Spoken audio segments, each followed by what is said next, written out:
Time पर आया हूँ। ये देखो,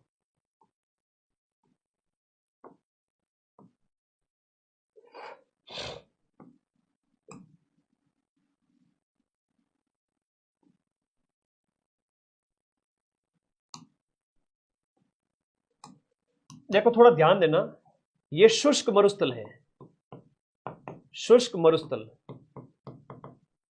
वैसे तो 4 हो गए, ठीक है, 4 कौन से? मरुस्थल हो गया, और दूसरा वाला है अर्ध शुष्क क्षेत्र। अब कई सारे बच्चे जो अपना कंसेप्ट क्लियर नहीं करते, पढ़ते नहीं ढंग से, तो पता नहीं चलता है कि गुरुजी क्या बता रहे हैं। पूछ रहा है कि कितने भागों में बांटा जा सकता है? 4 भाग है, ठीक है। हाँ जी, अच्छा नहीं है, पूछ रहा है थार मरुस्थल लाटी सीरीज के अंदर कौन सा कथन सही नहीं है? तो भूमिगत जल पट्टी है, स्तूप है, बालू का स्तूप अधिकता, प्राकृतिक तेल के अवसादी चट्टानों से निर्मित क्षेत्र। तो सीधी सीधी बात है, हाँ हाँ ठीक है। थार मरुस्थल की लाटी सीरीज सेक्टर के अंदर आपको सीधी सिंपल सी बात है, सीधी सिंपल सी बात है। ध्यान दिया करो, 12 घंटे क्लास है, और गुरुजी थोड़ा सा क्वेश्चन पढ़ने में थोड़ी सी भूल हो गई, माफी चाहते हैं, ध्यान रखिए, बड़ी सिंपल सी बात है। यहाँ पर बालू का स्तूप, थोड़े तेल गैस के भंडार तो खूब है, औषधि चट्टाने भी है, भूमिगत जल भंडार भी है। ये ऑप्शन है इसके अंदर कि भाई जहाँ रेतीला विस्तार थोड़ा कम है वहाँ पानी की उपलब्धता है, ठीक है, ओके। तेल गैस के भंडार भी यहाँ पर इस क्षेत्र में, जैसलमेर क्षेत्र में आप देख सकते हो कि यहाँ पर देखने को मिलते हैं 182, ठीक है, ओके ओके, ए ऑप्शन, ठीक है जी, कोई दिक्कत नहीं। मैं तो हूं कंसंट्रेशन रख पा रहा हूं 30 घंटे में सिर्फ 4 घंटे की नींद लेके, चिंता मत करो, बढ़िया है सारी चीजें। अब हम रेगिस्तान की अगर बात करें तो एक तो शुष्क हो गया और दूसरा है अर्ध शुष्क। अब एक प्रश्न तुम्हारे सीधा सा पेपर में आ जाएगा, पश्चिमी मरुस्थलीय प्रदेश के अर्ध शुष्क क्षेत्र के 4 भाग कौन से हैं? अर्ध शुष्क क्षेत्र के आपका एक तो गगर वाला क्षेत्र हो गया, गगर बेसिन हो गया, शेखावाटी प्रदेश हो गया, शेखावाटी वाला हो गया, नागौरी उच्च भूमि हो गया, और आपका गोडवाड़ या लूणी बेसिन हो गया, लूणी बेसिन या आपका गोडवाड़ प्रदेश। ये 4 इस अर्ध शुष्क मरुस्थलीय क्षेत्र के, ये पूरी तरह से सूखा नहीं है, ये पूरी तरह से सूखा नहीं है मेरे भाई। इस रेगिस्तान के 2 भाग हैं। अब रेगिस्तान को अलग करने वाली रेखा कौन सी है कमेंट बॉक्स में बता दो, क्योंकि आजकल पेपर में रेखाएं बहुत पूछी जाने लगी है। 50 सेंटीमीटर रेखा तो यहां है, 50 सेंटीमीटर रेखा, 50 सेंटीमीटर वर्षा रेखा आपके रेगिस्तान की, 50 सेंटीमीटर वर्षा रेखा रेगिस्तान की सबसे पूर्वी सीमा बनाती है, 50 सेंटीमीटर, ये आना चाहिए। आजकल रेखाएं बहुत पूछी जाने लगी हैं, ठीक है। तो 25 सेंटीमीटर वो आपकी बीच की रेखा दोनों भागों को बांटती है, जो आपके 25 सेंटीमीटर, इस तरीके से याद रखा करो। अच्छे प्रश्न हैं, सीधे सीधे प्रश्न आते हैं। एक 40 सेंटीमीटर भी है, वो भी यहीं पर है, ठीक है। अगला प्रश्न देखो, मैदानी क्षेत्र हो गया, मैदानी क्षेत्र है, मैदान यहां पर भी है, यहां वाला भी है। ये वाला क्षेत्र है वो आपका पठारी क्षेत्र है, ऊंची भूमि है थोड़ी सी, इसलिए इसको कहेंगे पठार। तो 4 प्रदेशों का थोड़ा सा पठार का, मैदान का, रेगिस्तान का, और बीच की जो अरावली है इसका पता होना चाहिए। तो बीच वाली अरावली, तो कम से कम नॉर्मल नक्शा पता होना चाहिए कि शुष्क के कितने भाग हैं और अर्ध शुष्क के कितने। थोड़ा सा ध्यान रखना, शुष्क के अंदर एक तो बालू का स्तूप है, बालू का स्तूप है, और एक है बालू का स्तूप मुक्त क्षेत्र, सैंड ड्यून है, और एक में सैंड ड्यून फ्री है। तो सीधी सी बात है, यहां पर शुष्क के 2 भाग हैं और अर्ध शुष्क के 4 भाग हैं। फिर अरावली दूसरा भौतिक प्रदेश, मैदान तीसरा प्रदेश। अब मैदान में बाण गंगा बनास वगैरह सबके बेसिन है, ठीक है, खूब पढ़ाया हुआ, इसलिए मैं थोड़ा ज्यादा यहाँ पर सिर्फ कंसेप्ट क्लियर करके आगे बढ़ रहा हूँ। भू आकृतिक दृष्टि से राजस्थान के कितने उप क्षेत्र है? ये अच्छा प्रश्न है। उप क्षेत्रों को कैसे काउंट करोगे सर? देखो 4, 5, 6, फिर और अगर काउंट करोगे तो इस प्रकार की इनकी संख्या मैदान में भी हो जाएगी काफी सारी बढ़ करके, तो ये टोटल 12 हो जाते हैं। 12 उप क्षेत्र है, 4 मेन पार्ट है। गग्गर का मैदान कहाँ स्थित है? देखो गंगानगर हनुमानगढ़ का जो क्षेत्र है वो आपका गग्गर का मैदान वहां का कहलाता है नाली क्षेत्र, जैसे यहां पर आपका जो है वो नाली क्षेत्र, नाली क्षेत्र भी कहलाता है। अगला देखो, निम्नलिखित में से कौन सा पश्चिमी राजस्थान में पाया जाने वाला बालू का स्तूप का प्रकार नहीं है? वेस्टर्न राजस्थान के अंदर जो है बालू का स्तूप का प्रकार नहीं पाया जाता। देखो अफ्रीका वगैरह में बजाडा देखने को मिलता है, हमारे यहां पर बजाडा देखने को नहीं मिलता है, ठीक है। हमारे यहाँ पर बजाडा नहीं देखने को मिलता है। ओके,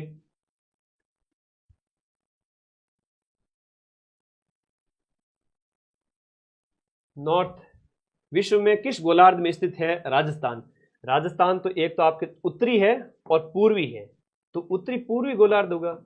सीधा मैप बनाया हुआ है, सीधा सा सिंपल सा। ठीक है, आगे से आंसर लगाते थे, आराम से बोलेंगे। ठीक है, हाँ बिल्कुल है, उत्तर और पूर्व नक्शा बिल्कुल सही है, उत्तर और पूर्व, उत्तर और पूर्व।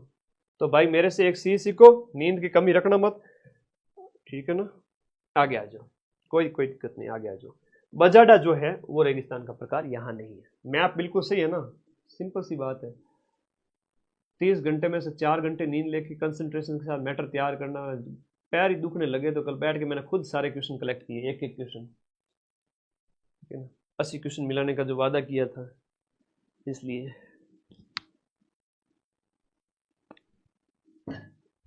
कोई दिक्कत नहीं है। 1000 में से अगर 5 क्वेश्चन में हमें डाउट, मैं अगर कुछ कर दूं तो तुम कमेंट बॉक्स में बता दिया करो गुरुजी, ठीक है, सही कर देंगे। कौन लॉन्ग टर्म 12 घंटे का non stop concentration, try to understand, ठीक है। ओके, तुम लोग हो ना 13,000 लाइव जुड़े हुए हैं, 13,000 की 26,000 आंखें हैं, 26,000 आंखें और कितना कंसंट्रेशन। तुम लोग हो ना मेरे बुढ़ापे की लाठी। मरुस्थल के अंदर जो डाढ़ है ये भी झीलें होती है, जो है आपका नकलिस्तान। तो क्या होता है उसकी हम बात करें, ये प्लाया झीलें हैं, आप लोगों को याद रखना है इन सेक्टर के अंदर। बालू देखो, प्लाया भी कह सकते हो, गर्त भी कह सकते हो, खड्डे भी कह सकते हो, दोनों में अंतर है। मतलब चंद्राकार बालू का स्तूप के अंदर गर्त यानी खड्डे, और उसमें फिर पानी भर जाए तो प्लाया कहलाता है। तो ये डाढ़ वहां का हो गया। नकलिस्तान तो वो क्षेत्र है जहां रेगिस्तान के अंदर वनस्पति उगाए, रेगिस्तान में वनस्पति वाला क्षेत्र,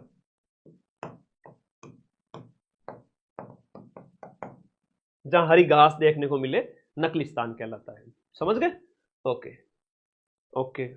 फिर देखो, अरावली कौन सी प्लेट से अलग हुई है? अरावली की अगर हम बात करें कौन सी प्लेट से अलग हुई है, अरावली आपके कौन सी प्लेट है? Eurasian plate, question number 88, Eurasian plate. Aravalli आपके यूरेशियन प्लेट से अलग है। विश्व का सबसे पुराना पर्वत है, अमेरिका के अपलेशियन से इसकी तुलना की जाती है। अभी सेकंड ग्रेड में प्रश्न आया था, अपलेशियन पर्वत जो बहुत बूढ़ा पर्वत है, उत्तरी अमेरिका महाद्वीप का, उत्तरी अमेरिका महाद्वीप का, इससे तुलना की जाती है। और एक रेजिड्यूल माउंटेन है, अवशिष्ट पर्वत है। कैसा है? अवशिष्ट पर्वत है। लगभग आपके 55 से 60 करोड़ साल पुराना है ना। अपर्दन हो करके घिस गया है बेचारा। ठीक है, क्वेश्चन नंबर 188। 189 में देखो, राजस्थान में अरावली किस दिशा में फैली हुई है? सीधा सीधा प्रश्न पूछ देते हैं। अपलेशियन वाला तो अभी सेकंड ग्रेड के अंदर पूछा था। अरे रशियन नहीं है, अपलेशियन है, अपलेशियन। रशिया तो देश है बेटा, अपलेशियन वो है, वो आपका नॉर्थ अमेरिका का। हम यहां पर बात करें, ये है आपके राजस्थान। अब इसमें आप अरावली को देखोगे इस तरफ से, और अरावली का जो विस्तार इस तरह से है, इसमें आप देखोगे यहां पर इसका विस्तार, ये साउथ है। अब ये आपका साउथ है, इधर आपका ये वेस्ट है, और इधर आपका ईस्ट है, और इधर आपका नॉर्थ है। तो इसका जो विस्तार है ना, दक्षिण पश्चिम करोगे, दक्षिण पश्चिम से फिर आप जाओगे उत्तर और पूर्व। तो दक्षिण पश्चिम से उत्तर और पूर्व, तो ध्यान से देख करके गोला बढ़ना है, ठीक है। अरावली पर्वतमाला का विस्तार राजस्थान में दक्षिण पश्चिम से उत्तर पूर्व। अगला देखो, गुरु शिखर किस पर्वत शिखर का सर्वोच्च पर्वत है? वो आपका गुरु शिखर है, वो आपका अरावली का सर्वोच्च पर्वत शिखर हो गया। तो सबसे ऊंची चोटियां आपके दक्षिणी राजस्थान की, दक्षिणी अरावली में देखने को मिलती है। कौन सा यहां पर सही सुमेलित नहीं है? दिए गए में से एक है वो आपका सही सुमेलित नहीं है, दिए गए ऑप्शन के अंदर, दिए गए में से एक आपका राइट सुमेलित नहीं है। बताओ कौन सा सही सुमेलित नहीं है?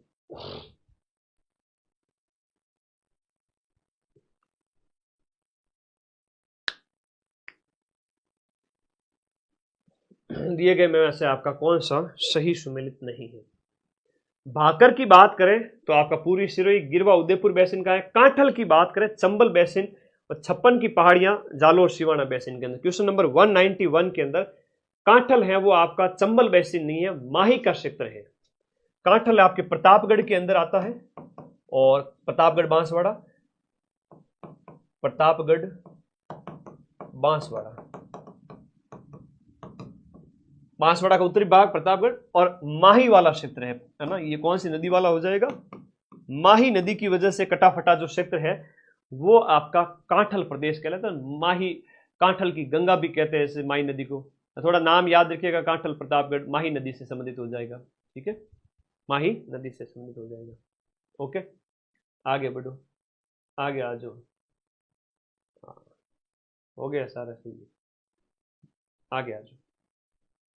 अब ये भी थोड़ा ध्यान रखो दिमाग में, भाकर है वो आपका सिरोही का पहाड़ी क्षेत्र है, गिरवा है तो उदयपुर का तस्तरी नुमा क्षेत्र है, कांठल याद हो गया, छप्पन की पहाड़ियां जालोर और शिवाना बालोतरा में पाई जाती है, छप्पन की पहाड़ियां यहां पर है, ठीक है। ओके, अगला, सिरोही जिले में तेज ढाल वाली जो उबड़ खाबड़ जो पहाड़ियां हैं उन्हें हम क्या कहते हैं?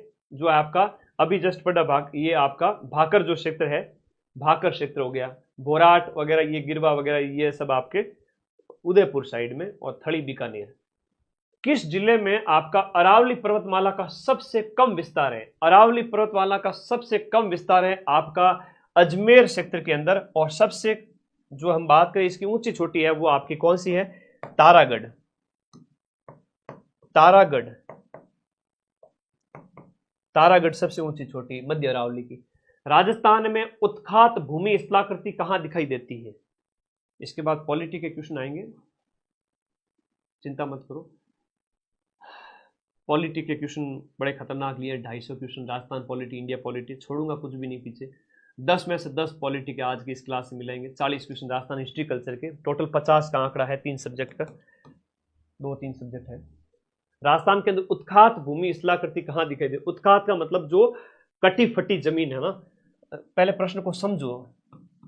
कटी फटी जो जमीन है, और वो चंबल की नदी, चंबल की वजह से, तो चंबल आपके कहां चलती है? आपके दक्षिण से लेकर के पूर्व की ओर, तो दक्षिण पूर्व वाले जो जिले हैं वहां पर चलती है। तो ये आपको याद रखना है, मोस्ट इंपोर्टेंट क्वेश्चन है, क्वेश्चन नंबर 194। सवाई माधोपुर, करौली, धौलपुर, ये वाला जो क्षेत्र है ना, यहां पर आपके चंबल का जो क्षेत्र है वो उत्खात यानी कि कटी फटी जमीन, और इसी वजह से तो बीहड़ बनते हैं, और चंबल को कहते हैं कि बीहड़ों के लिए विख्यात कुख्यात है, बीहड़ बनाती है ये नदी। निम्नलिखित में से किन जिलों का क्षेत्र है वो आपका भूमठ कहलाता है? भूमठ किस क्षेत्र को कहेंगे? जहां भील आंदोलन विशेष रूप से हुए थे गोविंद गिरी के द्वारा, और भूमठ का जो क्षेत्र है वो आपका डूंगरपुर, उदयपुर और सिरोही, ये वाला जो क्षेत्र है ये आपका भूमठ का क्षेत्र हो गया। तो मैप बना दिया करो दिमाग के अंदर, ये डूंगरपुर, जो यहां से हम बात करें डूंगरपुर, उदयपुर और सिरोही का जो क्षेत्र है ना, माइंड मैप, इसीलिए तो अपने चैनल का नाम रखा। तो भूमठ का क्षेत्र दिमाग में ध्यान रखो। आगे देखो, नेक्स्ट अगला, राजस्थान के अंदर मालपुरा करौली का मैदान कौन से नदी बेसिन का भाग है? देखो बहुत प्यारा क्वेश्चन है, राजस्थान के नदी बेसिन के अंदर अलग अलग उनके प्रकार डिवाइड करके पूछे गए। तो मालपुरा करौली है वो चंबल का है, कि लूणी का है, कि बनास का है, यमुना है। आप अगर नहीं भी पढ़ा है, कम भी पढ़ा है, थोड़ा बहुत भी अगर आपको आता है ना, तो लूणी तो सर करौली की तरफ नहीं आएगी, इधर पश्चिमी राजस्थान की तरफ बहती है। यमुना बेसिन अपने यहाँ नहीं, यहाँ बनास है, चंबल है, ये नदियां जो है वो मैदान बनाती हैं। चंबल की बात करें तो हो सकता है, बनास की बात करें तो हो सकता है, दोनों में से दिमाग में आएगा नदियां हैं वो मैदान बनाती है। किसी बच्चे ने बहुत कम पढ़ा है, अगर प्रश्न सही करना है उसका तरीका बता रहा हूं, तो इसका आंसर है वो बनास बेसिन हो जाएगा, मालपुरा करौली, टोंक वाला टोंक करौली, हालांकि ये क्षेत्र मेवाड़ से होकर के, तो ये बनास बेसिन हो जाएगा, ठीक है। चंबल बेसिन की बात करें थोड़ा आगे है, ठीक है, तो इसके अंदर बनास बेसिन हो जाएगा। तो थोड़ा सा दिमाग लगाना। ये देखो पेपर में सिर्फ 50-60%, 70% सरल पेपर में, बाकी 50% क्वेश्चन ही आते हैं स्टूडेंट को, बाकी के 30-40% बच्चे अपने दिमाग से सॉल्व करते हैं, किसी को भी नहीं आता है, लेकिन पढ़े पूर्व ज्ञान के आधार पर। तो निम्नलिखित में से कौन सा पठार है वो आपका अरावली पर्वत से संबंध नहीं है? देखो अरावली से कई सारे पठार है ना, आपके बोराट है, उड़िया है, लसाड़िया है। हाड़ौती के पठार की बात करें, क्वेश्चन नंबर 197 की बात करें, हाड़ौती पठार पूरी तरह से अलग है, अपने आप में एक अलग भौतिक प्रदेश है। ये क्या है? अलग भौतिक प्रदेश हैं। हाड़ौती का पठार, कोटा, बूंदी, झालावाड़, ये अलग ही भौतिक प्रदेश हैं। जबकि हम बात करें तो बोराट है, उड़िया है, लसाड़िया है, ये सब अरावली के अंदर आ जाते हैं। तो अरावली प्रदेश की उच्च भूमियां हैं और हाड़ौती तो अपने आप में एक अलग है। आई बात समझ में ना? हाँ जी। राजस्थान के किन जिलों के अंदर वर्टिसोल, अब राजस्थान की मिट्टियां तुम्हारे सिलेबस में है कि नहीं है बताओ? राजस्थान की मिट्टियां तुम्हारे सिलेबस में है ना? तो बड़ा डाउट रहता है बच्चों के, राजस्थान की मिट्टियां करवा दो।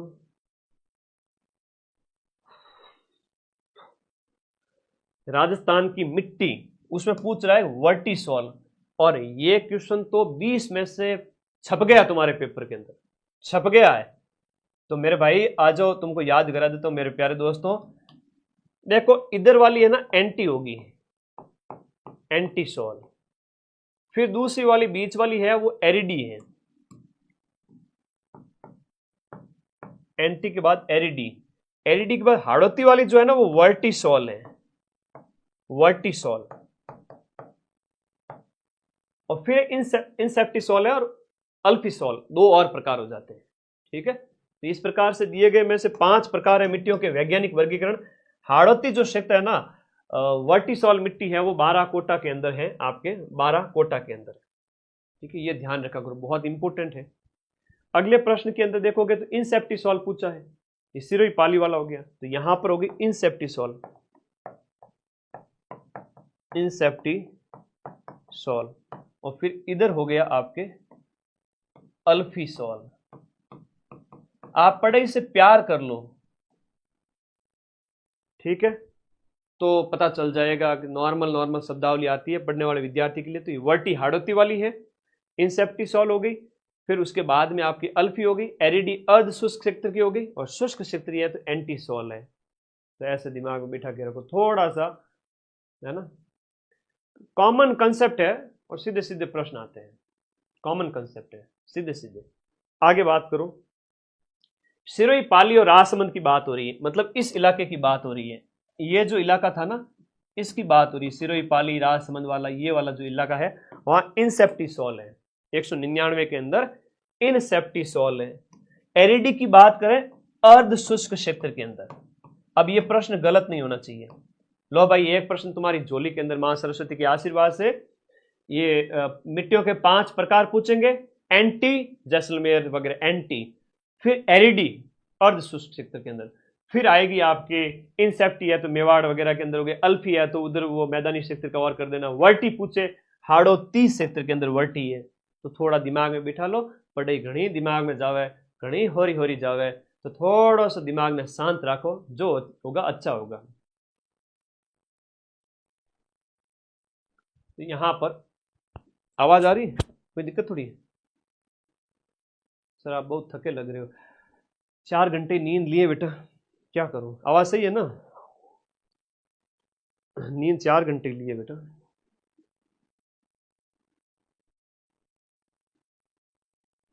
यहाँ पर ठीक है, ठीक है, बता दिया करो। हालत यूं हो गई थी कि क्लास लूं कि न लूं, नींद नहीं ले पाया, माफी चाहता हूं। आज भी शायद ही ले पाऊंगा, 3 दिन लगातार हो जाएंगे, जिस 3 दिन के अंदर बमुश्किल 8 घंटे, जबकि 18 घंटे लेनी चाहिए। खैर कोई नहीं, तुम पेपर देके आ जाओ, फिर नींद लेंगे।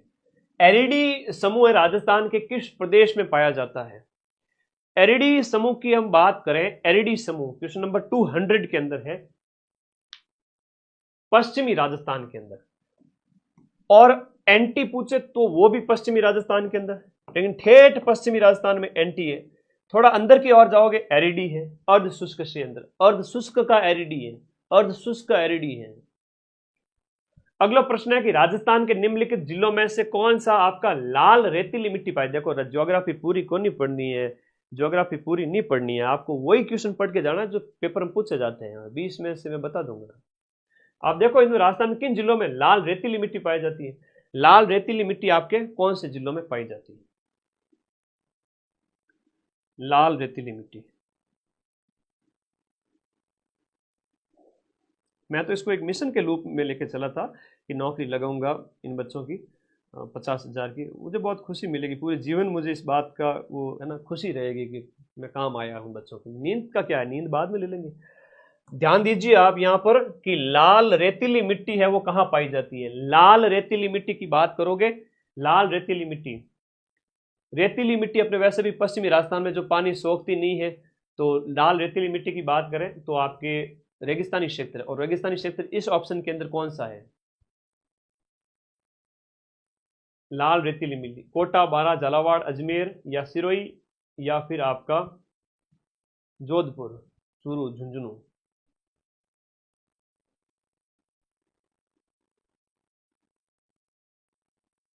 इस ऑप्शन के अंदर रेतीली मिट्टी भी है, थोड़ा लालपन भी है ये के अंदर, लेकिन केवल लाल होती तो आपके मेवाड़ में चले जाते, है ना, लाल पीली अखियां, तो वो थोड़ा मेवाड़ में चले जाते, वो गाना है ना, जद देखूं मैं लाल पीली अखियां, तो लाल मिट्टी केवल चले जाते तो मेवाड़ में चले जाते हैं। ठीक बात, हाँ, लेकिन रेतीली है तो रेगिस्तान का जिला दिखाना। अब राजस्थान के किस जिलों के समूह में मुख्यतः कच्छारी मिट्टी पाई जाती है? कच्छारी का मतलब हो गया जलोढ़, या कच्छारी का मतलब है जलोढ़, जहां नदियां बहती है, जलोढ़ मिट्टी की बात हो रही है। अब नदियां कहां पर बहेगी? जो आपका पूर्वी राजस्थान का इलाका है, तो कच्छारी मिट्टी वाला इसके लिए भरतपुर धौलपुर वाला जो क्षेत्र है वो सही है। ठीक है, भरतपुर धौलपुर वाला आगे आ जाओ। कच्छारी मिट्टी, मैदानी क्षेत्र, मैदानी क्षेत्र, उदयपुर और कोटा में कौन सी मिट्टी पाई जाती है? उदयपुर और कोटा के अंदर, उदयपुर और कोटा के अंदर यहां पर मिट्टियों का अलग अलग प्रकार है ना, मिट्टियों के अलग अलग प्रकार दिए गए, कई बार वैज्ञानिक वर्गीकरण के आधार पर एंटी वर्टी वो पूछ ले, और एक सामान्य सा वर्गीकरण है ये पूछ ले। एक तो ये कमेंट इतने फास्ट जा रहे हैं, 13,000 बच्चे लाइव जुड़े हुए हैं, और रात को कितने आओगे? 26,000 लाइव। चलो व्हाट्सएप स्टेटस लगा दो सभी साथी इस क्लास का, तो मुझे अच्छा लगेगा कि आप लोगों ने व्हाट्सएप स्टेटस लगा, प्लीज आज लगा दीजिए। हर एक बच्चा यूट्यूब से अपनी कॉपी करे लिंक को और अपने स्टेटस पे लगा दो, बस और कुछ नहीं करना है। अब 13,000 में से मेरी बात तो मानोगे ना? ठीक, तो सी ऑप्शन, पहाड़ी इलाके हैं तो नदियां इन क्षेत्रों में जमाव करती है, तो ये पर्वतीय मिट्टी होगी मेवाड़ क्षेत्र के अंदर। क्वेश्चन नंबर 204 में देखिएगा, राजस्थान के किन जिलों के अंदर लाल पीली मिट्टी पाई जाती है? लाल पीली है तो दक्षिणी राजस्थान के अंदर, विशेष रूप से मेवाड़ क्षेत्र के अंदर, और पूर्वी राजस्थान की तरफ थोड़ा सिरोही, भीलवाड़ा वगैरह हो गया, और सवाई माधोपुर वगैरह, तो ये आपकी लाल पीली मिट्टी की बात हो रही है। सब भीलवाड़ा हो गया, सिरोही हो गया, सवाई माधोपुर हो गया, अजमेर हो गया, इस तरह से, तो मिडिल वाला पार्ट।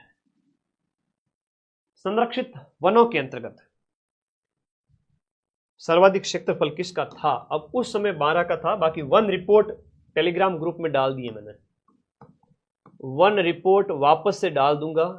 सबसे ज्यादा वन कहाँ है, सबसे कम है कहाँ पे, इस तरह से आप लोगों को याद रखना है। मेवाड़ अंचल के अंदर ज्यादा है, कम में चूरू वगैरह का नाता है। अभी प्रश्न पूछा गया था चूरू वाला, है ना, तो सबसे कम वन कहाँ है, सबसे ज्यादा कहाँ है, कहाँ वृद्धि देखी गई। वन रिपोर्ट सिर्फ 4-5 छोटे छोटे स्लाइड है ऐसी, टेलीग्राम में मिल गई आप सभी को, तो वन रिपोर्ट वहां से पढ़ लेना, अभी लेटेस्ट वाला नहीं है, पहले पूछा गया था प्रश्न, याद रखिए 12 के अंदर। इसमें मिश्रित पतझड़ वन है, मिश्रित पतझड़ वन पूछ रहा है यहां पर दिए गए में। मिश्रित पतझड़ वन आपके उदयपुर क्षेत्र में और हाड़ौती क्षेत्र में, मेवाड़ और हाड़ौती क्षेत्र में मिश्रित पतझड़ प्रकार के वन पाए जाते हैं। मिश्रित पतझड़ प्रकार के वन यहां पर मेवाड़ क्षेत्र के अंदर पाए जाते हैं। सदाबहार वन, सदाबहार वनों की बात करें तो वो सदाबहार वन है वो आपके सुरेश क्षेत्र की बात कर लेना, वहां पर है, उसका भी प्रश्न कई बार आता है। ऊंचाई पर स्थित इलाका है तो वहां पर है ना गीला क्षेत्र है कहेंगे। सबसे आर्द्र क्षेत्र की बात करें, स्थान की बात करें तो माउंट आबू है, और सबसे ज्यादा वर्षा वाला जिले की बात करें तो वो झालावाड़ है, तो वो सबसे ज्यादा वर्षा वाला स्थान है तो माउंट आबू है। तो ये आपका सदाबहार वन है वो आपके सिरोही के अंदर हो जाएगा, और मिश्रित पतझड़ वन है तो आपके मेवाड़ अंचल के अंदर, कंटीले वन है तो पश्चिमी राजस्थान के अंदर। 207वां देखो, राजस्थान के किन जिलों के अंदर आपका सागवान, सागवान प्रमुख रूप से मिलता है? सागवान है, धौक है, कत्था है, ये कई सारे प्रश्न आ जाते हैं सीधे सीधे, किससे प्राप्त किया जाता है? खैर आता है ना, बड़ा प्रश्न इंपोर्टेंट है, बार बार पूछे जाते हैं। आगे आ जाओ, सही है भाई, गलती ना करो, वर्टी कोटा 12 के अंदर ही तो होगी।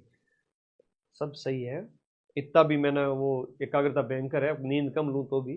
तुम पढ़ो, यहां पर कहा जा रहा है कि सागवान के वृक्ष आपके कहां पर पाए जाएंगे? दक्षिणी राजस्थान के अंदर, विशेष रूप से मेवाड़ अंचल, वहां पर सागवान। और राजस्थान के अंदर रेगिस्तान का सागवान किसे कहते हैं, वो भी प्रश्न आता है। जैसे हम बात करें, सूजस के अंदर लेख लिखा हुआ था, है ना, कि रोइडा है वो आपका मारवाड़ का सागवान या टीक जिसे कहते हैं। सागवान का एक और नाम है, क्या नाम कहते हैं इसको? टीक। तो रोइडा को कहते हैं मारवाड़ का सागवान, मारवाड़ का सागवान आपके रोइडा को कहते हैं। बाकी दक्षिणी राजस्थान के अंदर सागवान है। और फसलों के अंदर मक्का वगैरह याद रखिएगा। अगला देखो, राजस्थान के कौन से क्षेत्र में सालर के वन होंगे? और सालर का जो वैज्ञानिक नाम है वो है आपका बोसवेलिया सेराटा। बोसवेलिया सेराटा इसका नाम है। और याद रखिएगा, सालार के जो पेड़ है राजस्थान के अंदर आपके ऊंचाई वाले इलाकों के अंदर, है ना, ये पर्वतीय वनों की श्रेणी के अंदर आते हैं। सालार के वन है जो आपके पर्वतीय वनों के अंतर्गत आते हैं, इसलिए अरावली की ऊंचाई वाले क्षेत्रों के अंदर ये पाए जाते हैं। आगे देखो,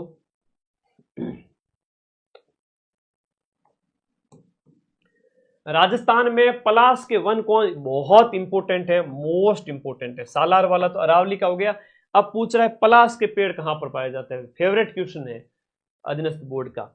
अलवर वाला क्षेत्र हो गया, अजमेर हो गया, उदयपुर हो गया। तो यहां आपको याद रखना है कि पलास के पेड़ हैं आपके अलवर वाले क्षेत्र के अंदर, अजमेर वाले के अंदर, उदयपुर, राजसमंद।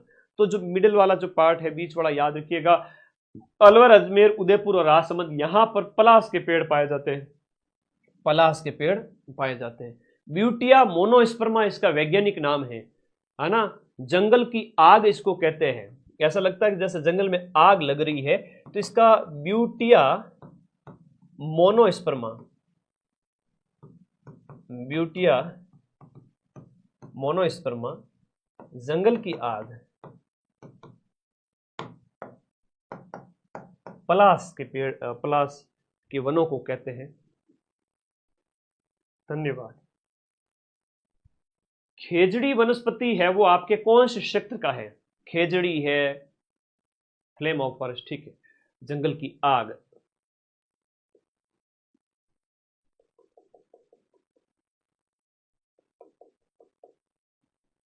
हाँ, ये एक्चुअल लाइव है। बच्चे आश्चर्य कर रहे हैं सर 13,000 लाइव। हाँ, ये एक्चुअल लाइव है ना। किसी ने अगर बेईमानी करता हुई तो ये लाइव 3 गुना, 4 गुना, 5 गुना हो जाते हैं और अपना चैनल हैक कर लिया जाता है। लेकिन मैं ऐसा होने नहीं दूंगा। अगर कोई आकर के अपना लाइव को अगर बढ़ाने की कोशिश भी करे, हमें बदनाम करने के लिए कि इनके तो क्या है, फेक लाइव आते हैं, तो भाई ऐसा है कि हम तो जहाँ खड़े हो जाते हैं, हमारे तो उतने ही लाइव आएंगे। कोई सा भी एग्जाम हो, तुम आ जाना हमसे ज़्यादा पढ़ाने के लिए। बच्चों का प्यार है, दिन रात जगते हैं तब। बाकी ये जेन्युइन लाइव है जो स्थिर है, ठीक है। और फेक लाइव तो जिसके ना, तो मैं बताता हूँ तुम लोगों को, कई सारे लोग करते हैं। लाइक देख लेना कितने हैं, लाइक ढंग से पता चल जाएंगे, कमेंट्स कैसे आ रहे हैं पता चल जाएंगे, और लाइव एंड होने के बाद व्यूज कितने आ रहे हैं। सब में अगर गड़बड़ दिखे तो समझ जाना कि ये कोचिंग बेवकूफ़ बनाती है ना। तो ऐसा हुआ था पहले, लाइव के कई रिकॉर्ड बने थे। ठीक है, मैं कहना नहीं चाहता, मेरे मुंह से कुछ विवाद हो जाएगा। चलो आगे बढ़ो, आजो आजो आजो आजो, एग्जाम सिर पे है, फोकस करते हैं। 690 हो गए, बढ़िया। अब बस 7 लाख होने ही वाले, कर दो फटाफट। आज बढ़िया आनंद है। अब 2 दिन पहले तो, कल 15,000 आएंगे, आज 13,500 तक तो आ गए, कल 20,000, 15,000 भी आ सकते हैं। भयंकर बच्चे पढ़ रहे हैं। खेजड़ी वनस्पति की बात करें, कौन से प्रकार की वनस्पति है? उष्ण कटिबंधीय कंटीले वन है, सदाबहार नहीं है, पतझड़ नहीं है, पर्वतीय नहीं है, सीधी सी बात है, समझो, दिमाग लगाओ। 210 के अंदर ये हो गया। अगला देखिएगा, भारतीय वन्य जीव संरक्षण अधिनियम जो 1972 का है, वन्य जीव संरक्षण अधिनियम 1972 राजस्थान में कौन से वर्ष लागू हुआ था? तो भारत के अंदर तो 1972 में लागू हुआ था, भारत में लागू होता है 1972 के अंदर, लेकिन राजस्थान में लागू होता है 1973 के अंदर। तो ये अंतर है थोड़ा सा, अगले साल राजस्थान में लागू होता है, और ये प्रश्न भी एग्जाम में पूछा गया है, याद कर लेना। सालार के वन है वो आपके कहां पर नहीं पाए जाते हैं? दिए गए ऑप्शन के अंदर जिले का थोड़ा सा आप जोड़ा देखोगे, आपको अजीब सा लगेगा कि सिरोही है, अलवर है और सिरोही है, अलवर है और उदयपुर है, लेकिन कोटा है वो हाड़ौती क्षेत्र के अंदर आ जाता है। तो वहां पर हम बात करें, यहाँ सालार के वन नहीं पाए जाते, बाकी वाले इलाके के अंदर पाए जाते हैं। मैप बना के देख सकते हो। वो पेड़ जिससे कत्था निकाला जाता है, फेवरेट क्वेश्चन है अधीनस्थ बोर्ड का, बार बार आता है, हर एग्जाम में आता है। कत्था कहां से प्राप्त किया जाता है? नशे के लिए जो खैनी कत्था वगैरह, ये कहां से प्राप्त किया जाता है? खैर के पेड़ से। बहुत इंपॉर्टेंट है, इसको एलिमिनेट कर दोगे, इसको कर दोगे, कई बार बच्चों में कंफ्यूजन होता है आपके सालर और खैर को लेकर के। तो खैर है, याद रखो, खैर है वो आपके कत्था प्राप्त किया जाता है, खैर है वो आपके कत्थे से प्राप्त किया जाता है। कत्था जो प्राप्त किया जाता है वो खैर से प्राप्त किया जाता है। कौन सी नदी? वो अरब सागर। नदियां आपके सिलेबस में है। अरब सागर की बात करें तो हम बात करते हैं इस प्रकार से, इधर वाला सागर है वो आपका अरब सागर है, और इस अरब सागर के अंदर की बात कर रहे हैं कि कौन सी नदियां इसमें गिरती हैं, और ये वाली हैं आपकी बंगाल की खाड़ी। तो बे ऑफ बंगाल है और इधर अरबियन सी है। तो कौन सी नदी आपके अरब सागर में गिरती है? तो चंबल है, बनास है, बाणगंगा है, माही है। तो जो माही है वो आपके अरब सागर गुजरात की ओर है ना, तो ये आपको याद है, माही है, लूणी है, साबरमती है, बिल्कुल पश्चिमी बनास है। बनास तो इधर हो जाएगा, लेकिन आपकी पश्चिमी बनास, माही, लूणी, साबरमती, ये सब की सब आपके अरब सागर में जाकर गिरेगी। बाकी की बात करें तो ये आपके यमुना और उसके सहायक के रूप में, तो वो आगे गंगा में मिल जाती है, तो गंगा ले जाकर के नाड़ो चाले खड़ा तो वो ले जाकर के बंगाल की खाड़ी में गिर जाती है। ये ध्यान रखो, थोड़ा सा कंसेप्ट रखो इसमें, तो अच्छा प्रश्न है, याद रखने लायक प्रश्न है। कौन सी नदी राजस्थान में आंतरिक अपवाह से संबंधित नहीं है? जो अंदरूनी क्षेत्र में ही बहती है, न अरब सागर न बंगाल की खाड़ी। तो दिए गए में आंतरिक अपवाह से डाई नदी संबंधित नहीं है। कांतली है, काकने है, मेढा है, ये सारी की सारी नदियां हैं वो आपके आंतरिक प्रवाह वाली नदियां हो जाती है। निम्नलिखित में से कौन सा सुमेलित नहीं है? दिए गए में नदियों के उद्गम स्थान से संबंधित कथन है वो आपका कौन सा सुमेलित नहीं है? जनापाव की पहाड़ियों से चंबल नदी निकलती है, नाग पहाड़ से लूणी नदी निकलती है, गोगुंदा की पहाड़ियों से बेड़त निकलती है, बिजराल की पहाड़ियों से बनास निकलती है। तो इसमें जो असुमेलित ऑप्शन है वो आपका अंतिम है, यहां पर क्वेश्चन नंबर 216 के अंदर डी, बिजराल की पहाड़ियों से बनास नदी का उद्गम नहीं होता है। ठीक है, तो ये ऑप्शन नंबर डी है, गोगुंदा से बेड़च सही है। और यहां बात करें नाग पहाड़, लूणी, अजमेर सही है। और इस लूणी नदी को क्या कहते हैं? आदि खारी और आदि मीठी नदी कहते हैं। जना पहाड़ की पहाड़ी जो है वो आपका चंबल का उद्गम स्थान है, ये मध्य प्रदेश के अंदर स्थित हो जाता है, ये ध्यान रखिएगा। ये खमनौर की पहाड़ियों से है ना, बनास की हम बात करें खमनौर राजसमंद से निकलती है। हालांकि थोड़ा सिर्फ डिस्कशन ही करेंगे, बाकी तो आज टेलीग्राम ग्रुप में वो पीडीएफ आएगी जहां से आप 80 से 90 क्वेश्चन सही कर लोगे।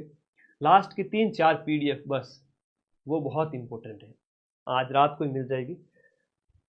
फिर कहते हैं कि प्रथम पारी को नुकसान होता है, अधीनस्थ बोर्ड के चेयरमैन ये कहते हैं, तो मैं पेपर से पहले ही तो पेपर मिला देता हूँ, फिर क्या का नुकसान? बिजराल वाला कोठारी हो गया। ठीक है, आगे आ जाओ।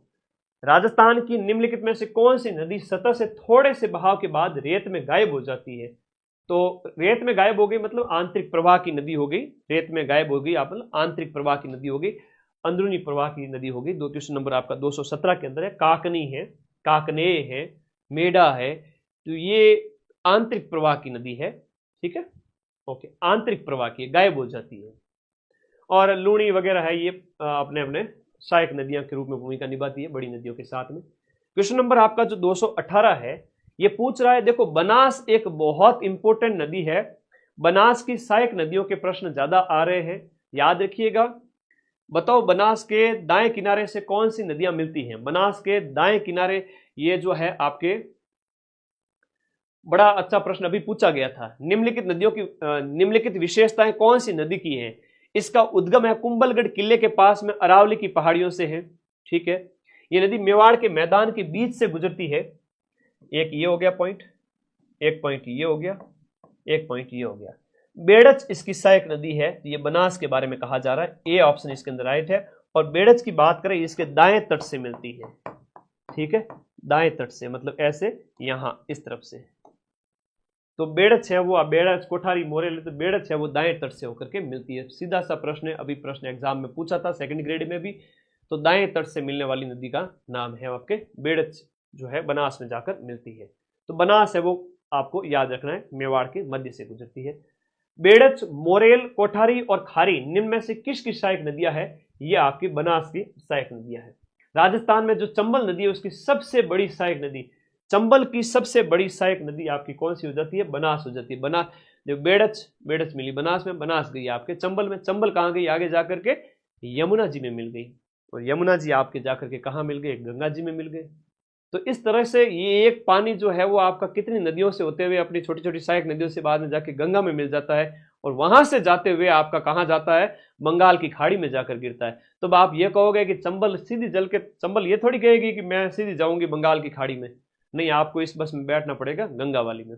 ध्यान रखो ऐसे। नदी जिसका अपवाह क्षेत्र सर्वाधिक है, बहुत अच्छा प्रश्न पूछा है। नदी जिसका अपवाह क्षेत्र सर्वाधिक है, बताओ। दिए गए में से राजस्थान में यहां अपवाह क्षेत्र की बात कर रहे हैं, बनास है वो इसका अपवाह बेसिन, जिसमें ड्रेनेज सिस्टम जिसको हम कहेंगे ज्यादा है। माही नदी का जो किनारा है वो आपका कांठल कहलाता है। माही का किनारा क्या कहलाता है? कांठल कहलाता है, प्रतापगढ़, बांसवाड़ा। और 56 है, थड़ी है, देवड़ है। 56 है तो आपका 56 की पहाड़ियां भी है, 56 गांवों का समूह भी है आपके वागड़ क्षेत्र के अंदर। लेकिन कांठल है यहां पर हो गया, थड़ी बीकानेर के अंदर हो गया। अब चंबल नदी निम्नलिखित किस राज्य समूह से होकर के बहती है? चंबल है वो आपके मध्य प्रदेश से, फिर राजस्थान में, मध्य प्रदेश से राजस्थान में आएगी, उसके बाद उत्तर प्रदेश में चली जाएगी। तो इसका आंसर हो जाएगा आपका कौन सा? डी ऑप्शन हो जाएगा, 223 का डी ऑप्शन। यूपी से होते हुए फिर बाद में यमुना जी और फिर गंगा जी में चली जाएगी। राजस्थान की किस नदी को स्थानीय भाषा में वन की आशा या वर्णाशा कहते हैं? वन की आशा या वर्णाशा कहते हैं, वो आपकी बनास नदी का ही उपनाम है, वन की आशा, वर्णाशा। राजस्थान के कौन से जिले में बाणगंगा नदी बेसिन का सबसे ज्यादा विस्तार? देखो बाणगंगा बेसिन की आप बात करो, भरतपुर के अंदर इसका विस्तार है वो सर्वाधिक है, भरतपुर जिले के अंदर बाणगंगा बेसिन। अब बाणगंगा की बात करें, बैराट की पहाड़ियों से वहां से निकलेगी, और अर्जुन की गंगा इसे कहते हैं, रुंडित नदी कहते हैं, है ना। इसके अनेक उपनाम है, ये भी याद करो। अर्जुन की गंगा किसे कहते हैं? अर्जुन की, कहते हैं कि अर्जुन ने तीर मार करके इस उत्पत्ति की। निम्नलिखित में से कौन सी नदी तोरावाटी बेसिन में चलती है? तोरावाटी, सीकर का, नीम का थाना, तमरावाटी क्षेत्र, वहां से कांतली नदी का प्रभाव होता है। किसका होता है? कांतली नदी का प्रभाव होता है। खंडेला की पहाड़ी, खंडेला की पहाड़ी से कांतली नदी, सीकर। राजस्थान की कौन सी नदी को आप रुंडित नदी कहोगे? तो रुंडित नदी आपकी कौन सी होगी? बाणगंगा नदी हो गई, अर्जुन की गंगा हो गई। अनेक उपनाम है इन नदियों के। बहुत सारे डाटा है, बहुत सारी सहायक नदियां हैं, आपको उस लफड़े में नहीं फंसना है, ठीक है। मैन पढ़ लीजिए फोर्थ ग्रेड के लिए, ज्यादा टेंशन नहीं लेनी है। जो मैंने पढ़ाया है 2025 के पेपर वाली पीडीएफ में, उससे ज्यादा नहीं पढ़ना है। शुरुआती 200 प्रश्न हिस्ट्री कल्चर के और ज्योग्राफी के लेटेस्ट पीडीएफ आज रात को टेलीग्राम पे देख लेना। अगला देखो, निम्नलिखित में से राजस्थान की आंतरिक प्रवाह की नदियां कौन सी है? तो कांतली है, मसूरदी है, लेकिन दिए गए में से यहां पर काली सिंध वगैरह दिए गए ऑप्शन में क्वेश्चन नंबर 228, कांतली, मसूरदी, साबी और बाणगंगा, आंतरिक प्रवाह वाली सी ऑप्शन इसमें राइट है। कौन सी नदी राजस्थान से होकर के नहीं बहती है? तो ताप्ती और नर्मदा वगैरह ये है तो आपके मध्य भारत से बहती है। ताप्ती और नर्मदा है वो आपके मध्य भारत से। मध्य भारत की बात करें तो ये विंध्याचल और सतपुड़ा, उनके बीच में से बहती है नर्मदा विशेष रूप से, बाकी तो राजस्थान की है। राणा प्रताप सागर बांध है वो आपके चित्तौड़गढ़ जिले में स्थित है। चंबल नदी पर बने हुए 4 बांधों में से एक है वो आपका चित्तौड़गढ़ के अंदर स्थित है। चूलिया जलप्रपात नीचे की ओर राजस्थान, चूलिया जलप्रपात के नीचे की ओर राजस्थान में कौन सा बांध बना हुआ है? चूलिया जलप्रपात जो वाटरफॉल है वो आपके राणा प्रताप सागर, जो चूलिया जलप्रपात के नीचे की ओर राणा प्रताप सागर बांध बना हुआ है। ये चंबल के 4 बांध और उनके संदर्भ में वाटरफॉल वगैरह, थोड़ा थोड़ा कॉन्सेप्ट क्लियर होना चाहिए, पता होना चाहिए कौन सा क्या है। राजस्थान के किस जिले में जवाई बांध स्थित है? जवाई बांध की बात करें, पाली और सही परियोजना, इसमें पानी की आवक को बढ़ाने के लिए, ठीक है, तो याद रखना इसमें। बंद बरेठा और मोती झील, अब आपके सिलेबस में क्या है कि अपवाह क्षेत्र भी है, नदियां भी हैं, और इसके अलावा जल जो है, जल के अंदर आपकी सिंचाई परियोजना भी आती है, आपकी सारे कुछ झीलें वगैरह, ताल तलैया, ये सब आपके सिलेबस के अंदर है। अच्छा प्रश्न है, ध्यान दीजिएगा, क्वेश्चन नंबर आपका 233। बंद बरेठा झील है, मोती झील की बात करें, बंद बरेठा थोड़ा ज्यादा इंपॉर्टेंट है। बंद बरेठा की बात करें तो ये भरतपुर के अंदर है, और मोती झील वगैरह ये सब भरतपुर के। बंद बरेठा थोड़ा ज्यादा पूछते हैं। जैत सागर का तालाब, अब मैं ये प्रश्न इसलिए लेकर आया हूं ताकि आपके सिलेबस में जो टॉपिक दे रखे हैं वो क्लियर हो जाए।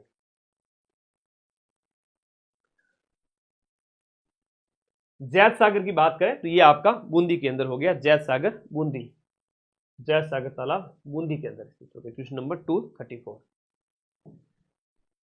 जाखम बांध परियोजना है वो आपके राजस्थान के कौन से जिले के अंदर है? जाखम परियोजना आपके प्रतापगढ़ की होगी, जाखम परियोजना प्रतापगढ़। आगे देखो, कौन सा युग्म आपका सही नहीं है दिए गए में? जिले बताई गई है सामने, और जिले भी बताए गए हैं कि छापरवाड़ा झील जयपुर की है, ताल छापर चूरू की है, बालसमंद झील है वो आपके कहां की है? जयसमंद झील आपकी अभी तो सलूम्बर जिले में आती है ये, ठीक है,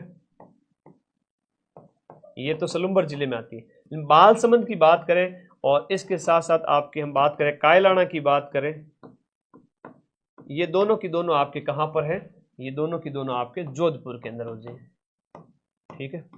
तो इस प्रकार से आप देखोगे कि यहां पर ये ऑप्शन है वो गलत हो जाता है। छापरवाड़ा एक नई झील है, इसलिए ये पूछा गया प्रश्न है, इसको इंपॉर्टेंट लगा लेते हैं कि छापरवाड़ा वाला वापस पूछा जाएगा, तो थोड़ा उस टाइम में याद रखिएगा, ठीक है। चौथी बात है, आगे देखो, आना सागर झील का निर्माण किसके द्वारा करवाया गया था? आना सागर झील आनाजी चौहान के द्वारा 1135 से 37 के बीच में, 1135 से 1137 ईस्वी में तुर्कों को हराने के बाद में अजमेर की धरती को धोने के लिए इसका निर्माण करवाया गया था। वर्षा जल के संरक्षण करने से संबंधित आपका एक रानीसर टांका है, और रानीसर टांका है वो आपके कौन से स्थान पर स्थित है? रानीसर है वो आपका कहां पर है? जोधपुर के अंदर है, आना। तुवर जी का झालरा भी एक प्रश्न आता है कई बार, तुवर जी का झालरा ये भी आपका जोधपुर के अंदर है। तो ये इंपॉर्टेंट चीजें हैं जो आपके जल संरक्षण की तकनीकें। अब एक प्रश्न ये आता है कि राजस्थान के अंदर प्राचीन जल संरक्षण की तकनीकें कौन कौन सी हैं? टांका है, खड़ीन है ना, ये अलग अलग चीजें आ जाती है। अच्छा, ये तलैये है ना, जोहड़े हैं शेखावटी के अंदर, और भी बहुत सारी चीजें हैं। तो वर्षा जल संरक्षण के तकनीक है। जिस नदी पर आपका मेजा बांध बनाया गया है वो आपका कोठारी नदी है, और ये भीलवाड़ा के अंदर कोठारी बांध, ये कोठारी मेजा बांध है वो आपका कोठारी नदी पर भीलवाड़ा के अंदर बनाया गया है। नौनेरा बांध का निर्माण कार्य कौन सी नदी पर है? नौनेरा बांध, अब करंट अफेयर्स में भी आप इसको देखते हो, ठीक है। नौनेरा बांध है दिए गए में से कौन सी नदी पर है? नौनेरा बांध दिए गए ऑप्शन में से आपका काली सिंध, क्वेश्चन नंबर 240। काली सिंध की बात करते हैं, अब ये कौन सा क्षेत्र हो गया? काली सिल की बात करते हैं तो हम करौली, वहां काली सिल नदी पड़ते हैं पूर्वी राजस्थान के अंदर, ठीक है। तो अच्छे प्रश्न है एग्जाम पॉइंट ऑफ व्यू से, बढ़िया तरीके से, शानदार। तो अच्छे अच्छे प्रश्न। ज्योग्राफी बस थोड़ा नदियों के साथ जनसंख्या वगैरह परियोजनाएं, और उसके साथ इसको समाप्त करेंगे, ठीक है, याद रखिएगा। काली सिंध, नौनेरा बांध, हाड़ौती क्षेत्र वहां पर, ठीक है। अगला देखो, बीसलपुर बांध का निर्माण है वो कौन से वर्ष में पूरा होता है? बीसलपुर टोंक, इसका निर्माण है वो कौन से साल में कंप्लीट होता है? ये पूछा है। बीसलपुर का जो निर्माण है वो आपके 1999 में जाकर के कंप्लीट होता है, 1999 बीसलपुर टोंक। अगला देखो, राणा प्रताप सागर बांध राजस्थान के कौन से जिले में स्थित है? तो राणा प्रताप सागर आपके चित्तौड़गढ़ के अंदर। फिर देखो, राजस्थान के अंदर 13 नदी बेसिनों में से कुल सतही जल की संभाव्यता कितनी है? ये अच्छा प्रश्न है, बताओ, ये अच्छा प्रश्न है। मिलियन एकड़ फुट के अंदर राजस्थान के 13 नदी बेसिनों में कुल सतही जल की जो संभाव्यता है वो आपका 11.29 मिलियन एकड़ फुट में है। राजस्थान की मरुगंगा के नाम से, पश्चिमी राजस्थान की गंगा, मरुगंगा, पश्चिमी राजस्थान की जीवन रेखा कह दो, है ना, ऐसे कई सारे उपनाम हैं। तो ये आपका कौन सी हो गई, इंदिरा गांधी नहर परियोजना, IGNP। भारत की कौन सी नहर भारत की सबसे लंबी नहर है, दिए गए ऑप्शन के अंदर भारत की सबसे लंबी नहर में से ये आपकी इंदिरा गांधी नहर परियोजना, IGNP। ठीक है, कंवर सेन इसके कहते हैं इंजीनियर। अब दिए गए ऑप्शन में कौन सा यहां पर सही सुमेलित नहीं है, ये पहचानना है आपको। ज्योग्राफी के हिस्ट्री के मिला के टोटल 300 क्वेश्चन है। उसके बाद पॉलिटी स्टार्ट होगी, राजस्थान पॉलिटी के और इंडिया पॉलिटी के मिलाकर के फिर से हम उसमें पढ़ेंगे लगभग 200 प्रश्न।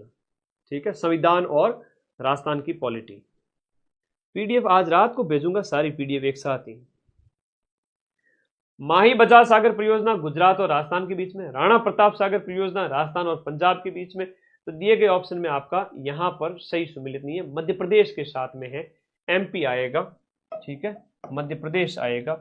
और ब्यास परियोजना है वो राजस्थान है, पंजाब है और हरियाणा है। चंबल परियोजना में राजस्थान और मध्य प्रदेश है, ध्यान रखना।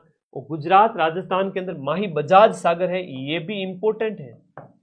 माही बजाज सागर, आप माही नदी आप सबको पता है अरब सागर की ओर जाएगी, तो गुजरात के साथ में एग्रीमेंट है। और इधर हम बात करें राणा प्रताप सागर, तो राजस्थान और मध्य प्रदेश। इसमें एक गांधी सागर बांध है ना, वो आपका मध्य प्रदेश में बना हुआ है, बाकी 3 राजस्थान में। गांधी सागर बांध है वो चंबल के ऊपर मध्य प्रदेश में बना हुआ है। ठीक है, और बाकी तीनों बांध कहां पर है, राजस्थान में। कुछ बेसिक जानकारी होगी ना तो भी प्रश्न सही कर दोगे। अगर किसी ने बहुत कम भी पढ़ रखा है ना, तो भी राजस्थान ज्योग्राफी में 15+ सही करेगा या करेगी, मुझे पूरा विश्वास है। किसी ने अभी 10 दिन पहले किताब उठाई है, 15 दिन पहले अभी उठाई है, या थोड़ा बहुत पहले पढ़ रखा है, अभी क्वेश्चन देखने भी आ गया, रिवीजन अच्छा हो रहा है, 15+ मतलब 17 भी जा सकता है, 16 कम पढ़ा है तो भी, पूरा पढ़ा है तो फिर 20 में से 20 कोई रोक भी नहीं सकता। ये एक चारों ही प्रश्न बहुत इंपॉर्टेंट है, इसमें से एक प्रश्न वापस आएगा। हाँ, इसमें हमें 100% बिजली मिलती है, बिल्कुल सही है। माई बजाज सागर पूछे तो गुजरात राजस्थान करना, राणा प्रताप सागर राजस्थान MP। ब्यास परियोजना में आपके राजस्थान भी है, पंजाब भी है, हरियाणा भी है। चंबल परियोजना है वो राजस्थान और मध्य प्रदेश के बीच में है। अच्छा प्रश्न एग्जाम में आएगा। अब एक बार शेयर कर दो सारे साथी मिल करके। अपन लगातार 3 घंटे से पढ़ रहे हैं, मजा आ गया एकदम गजब तरीके से। ज्योग्राफी हिस्ट्री कल्चर कंप्लीट होने वाली है। 40 में से 40 क्वेश्चन मैं करवा दूंगा सही। 2025 के पेपर्स भेजूंगा, स्टार्टिंग के 200 प्रश्न वापस से रिवाइज कर लेना, मजाल क्या सिंगल क्वेश्चन बाहर चला जाए। आगे आ जाओ, ये क्लास सिलेक्शन वाली क्लास है।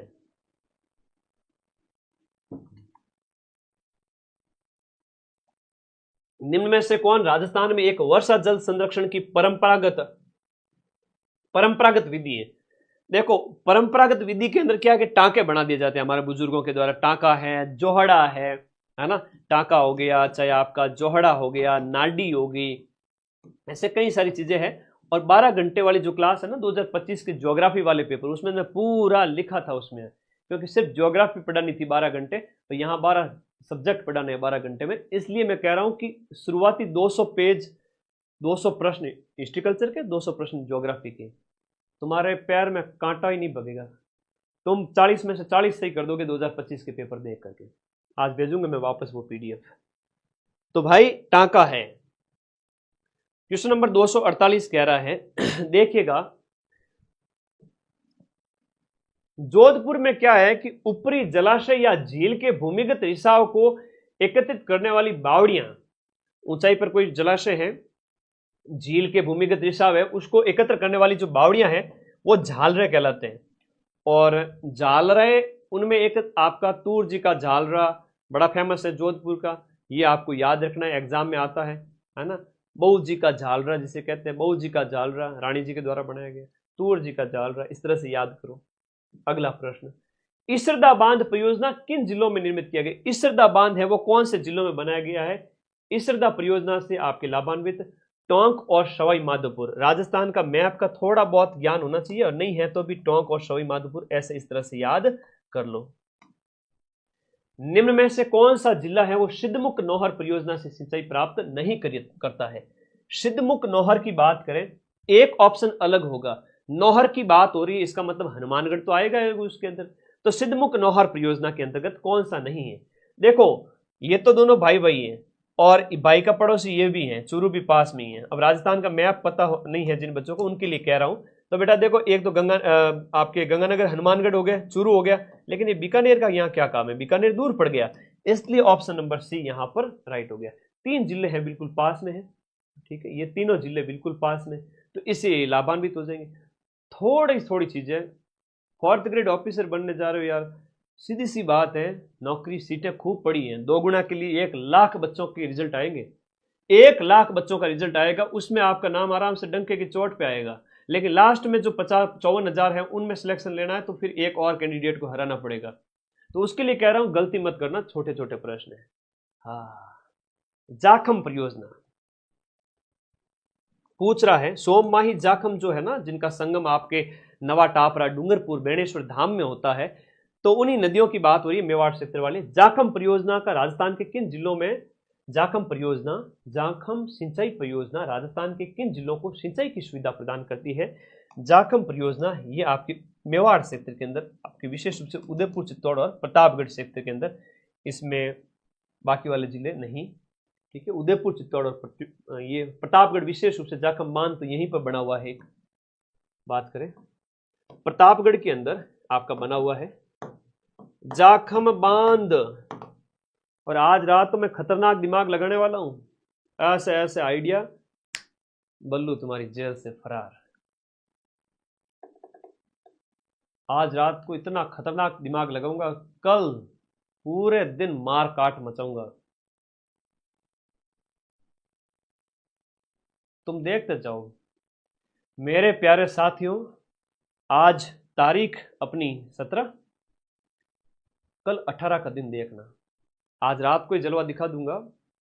लास्ट के 12 घंटे वेरी इंपॉर्टेंट, सिर्फ एक सरसरी नगर से देख लेना और चले जाना पेपर देने, पेपर अपने हाथ में है, ठीक है, ओके। पहली पारी वालों को फायदा पहुंचा दूंगा, फिर दूसरी तीसरी वालों का भी कुछ कल्याण करूंगा, ठीक है। आगे देखते हैं प्लान। भाखड़ा नांगल परियोजना में राजस्थान की हिस्सेदारी कितनी है? भाखड़ा नांगल परियोजना के अंदर राजस्थान की हिस्सेदारी कितनी है? अच्छा प्रश्न है, इंपोर्टेंट है, क्वेश्चन नंबर 252, फैक्चुअल सीधा पूछ ले। भाखड़ा नांगल परियोजना में राजस्थान की हिस्सेदारी है वो आपके 15.2% की लगभग है, 15.2% की है, 15.2%। राजस्थान की परवन बृहद सिंचाई परियोजना, बहुत प्यारा बहुत प्यारा प्रश्न है। परवन परियोजना, परवन परियोजना है वो आपके झालावाड़ के अंदर है, परवन सिंचाई परियोजना। सीधा सा प्रश्न आएगा सिंचाई परियोजनाओं से, जाखम बांध कहाँ है, परवन सिंचाई परियोजना किससे संबंधित है, परवन नदी पर बनी हुई है, तो ये आपके झालावाड़ के अंदर मोस्ट इंपोर्टेंट, सीधा सा पेपर में दे देंगे, इसके अलावा कुछ भी नहीं पूछेंगे। अगला देखो क्वेश्चन नंबर 254 के अंदर देखो, निम्न में से कौन सा चंबल बहुउद्देशीय परियोजना के अंतर्गत बना हुआ बांध नहीं है? यह भी आ सकता है। गांधी सागर बांध है जो कि आपका मध्य प्रदेश के अंदर बना हुआ है, पूछ रहा है कौन सा नहीं है। और राणा प्रताप सागर चित्तौड़गढ़ के अंदर बना हुआ है। जवाहर सागर आपका याद रखिए, लेकिन पोंग बांध नहीं है, और एक कोटा बैराज। तो इस प्रकार से 4 बांध है वो आपके चंबल पर बने हुए हैं, आप लोगों को याद रहने चाहिए। कंसेप्ट से सीधा सीधा प्रश्न पूछ लेंगे, इसके अंदर का कुछ नहीं पूछेंगे, क्यों टेंशन लेते हो, it is a 4th grade officer exam.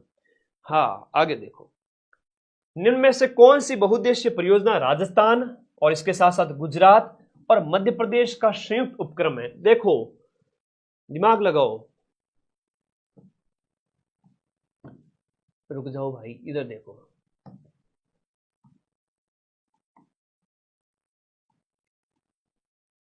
कह रहा है कि आपके राजस्थान का भी है, गुजरात का भी है और मध्य प्रदेश का, तीनों का संयुक्त उद्गम आपका नर्मदा नदी है ना, नर्मदा नदी परियोजना। इसमें गुजरात भी आएगा, मध्य प्रदेश भी आएगा और राजस्थान भी आएगा। चंबल है तो राजस्थान मध्य प्रदेश है, माही के अंदर गुजरात राजस्थान है, नर्मदा के अंदर 3 स्टेट आ जाते हैं, क्योंकि नर्मदा का जो उद्गम है वो आपके मध्य प्रदेश से होते हुए विंध्याचल और सतपुड़ा की पहाड़ियों के बीच से होते हुए, ब्रंश घाटी से होते हुए अरब सागर में जाता है। कौन सी परियोजना किस जिले में है, राजस्थान का किन स्टेट के साथ में है, माही, चंबल और नर्मदा में याद रखना, कौन सा बांध कहां पर बना हुआ है, सिंचाई परियोजना कौन सी कहां, बस कौन से जिले के अंदर, उससे ज्यादा कठिन प्रश्न नहीं आएंगे, आएंगे ही नहीं। लो कर लो बात, आगे आ जाओ। अगला प्रश्न, पिपलाद परियोजना। पिपलाद परियोजना का संबंध कौन से जिले से है, सीधा सा प्रश्न है, रट लेना, रट लेना, उल्टा पढ़ पढ़ के रटो, बोले कैसे ही करो, पढ़ लेना जीके, तो उसके बाद आगे और देखेंगे। क्वेश्चन नंबर 256,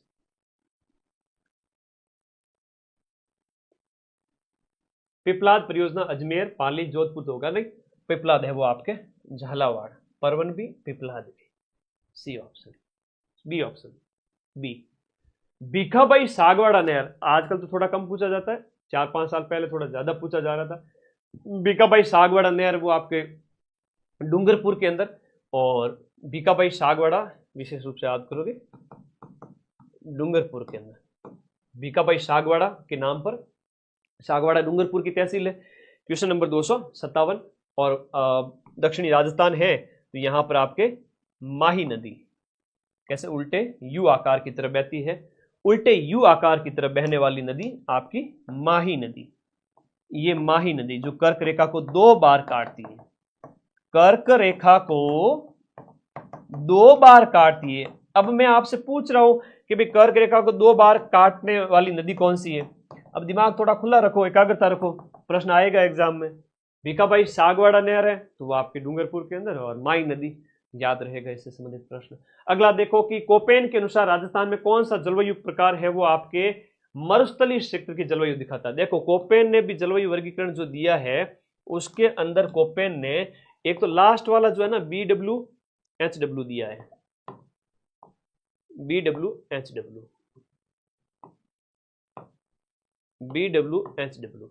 फिर BSHW अर्ध शुष्क, AW आर्द्र है, और CWG है वो आपका मैदानी क्षेत्र की है। CWG कह रहा है कि आपका मरुस्थलीय जलवायु को उष्ण कटिबंधीय शुष्क मरुस्थलीय जलवायु, अगर अर्ध शुष्क होता तो क्या करते। क्वेश्चन नंबर 258 के अंदर कह रहा है शुष्क को, तो भाई शुष्क यानी एरिडिसॉल मिट्टी जहां पाई जाती है, अर्ध शुष्क जहां पर थोड़ी बहुत अच्छी वर्षा होती है लेकिन आधा सूखा इलाका कह सकते हैं। तो कंफ्यूज तो होना मत, BWHW। कोपेन का जलवायु वर्गीकरण थोड़ा ज्यादा ही पूछा जाता है। जैसे मिट्टियों का एक प्रश्न पक्का आएगा, मिट्टियों वाला रट लीजिए, एक पक्का प्रश्न है। 5 मैंने प्रकार बता दिए, इधर वाला एंटी था, इधर वाली जो मिट्टी थी वो एंटी थी, उधर वाली थी वो आपकी एरिडी थी, एंटी के बाद इधर वाली थी जो वो एरिडी थी। अब इसको इसके साथ जोड़ के पढ़ो ना, जैसे टेंस के साथ में पैसिव वॉइस जोड़ के पढ़ते हो, है ना, कि राम गोज स्कूल, तो बाद साथ में आपको बता देवे क्या, पैसिव वॉइस बता देवे, तो भाई पहले ऑब्जेक्ट ले आओ, फिर वर्ब की थर्ड फॉर्म ले आओ, फिर सब्जेक्ट लगा दो, बाई प्लस सब्जेक्ट। तो उसके साथ साथ तुम ये भी जोड़ के पढ़ो, ये मिट्टी है, यहां पर एंटीसोल आपके मिट्टी है, और यहीं पर हम बात कर रहे हैं कि BWHW, WWW लास्ट में, एंटी पहले नंबर पे, शुष्क क्षेत्र। क्लियर, आगे बढ़ो। एक बार शेयर कर दो, सारे साथी मिलकर शेयर कर दो, ना यूं बात माना करो मेरी। कोपेन जलवायु वर्गीकरण, AW मतलब आर्द्र जलवायु है, आर्द्र जलवायु, और ये मैदान की है, ये है तो मैदान की है, और ये अर्ध शुष्क की है। जलवायु 4 प्रकार कोपेन। कोपेन का BSHW कहते ही दिमाग दौड़े, हाँ देखो BSHW जलवायु प्रकार की श्रेणी में आता है, वह कौन सा है, BSHW। तो BSHW में रेगिस्तान को हटा दो, गुरुजी बाड़मेर बॉर्डर वाला है, बीकानेर भी बॉर्डर वाला है, जैसलमेर भी था बॉर्डर वाला है, लेकिन बॉर्डर से थोड़ा सा नजदीक ओ है मारो प्यारो जोधपुर। तो आंख बंद करके सही कर दो आंसर आपका जो, अच्छा क्या पूछ रहा है, कोपेन के जलवायु वर्गीकरण के अनुसार पूरी तरह से BSHW जलवायु प्रकार की श्रेणी के अंतर्गत आता है, वो कौन सा जिला है। कोपेन के जलवायु वर्गीकरण के अनुसार BSHW पूरी तरह से, है ना, प्रश्न को थोड़ा सा ध्यान रखना, पूरा पूछ रहा है कि पूरी तरह से BSHW में आएगा, BWHW भी नहीं है, तो यहां पर पूरी तरह से BSHW के अंदर आपका बाड़मेर आएगा। ठीक है, पूरी तरह के अंदर बाड़मेर आएगा, पूरी तरह में बाड़मेर कर लो, इस क्वेश्चन को इंपॉर्टेंट लगा लो, पूरी तरह में BSHW के अंदर बाड़मेर आएगा। अगले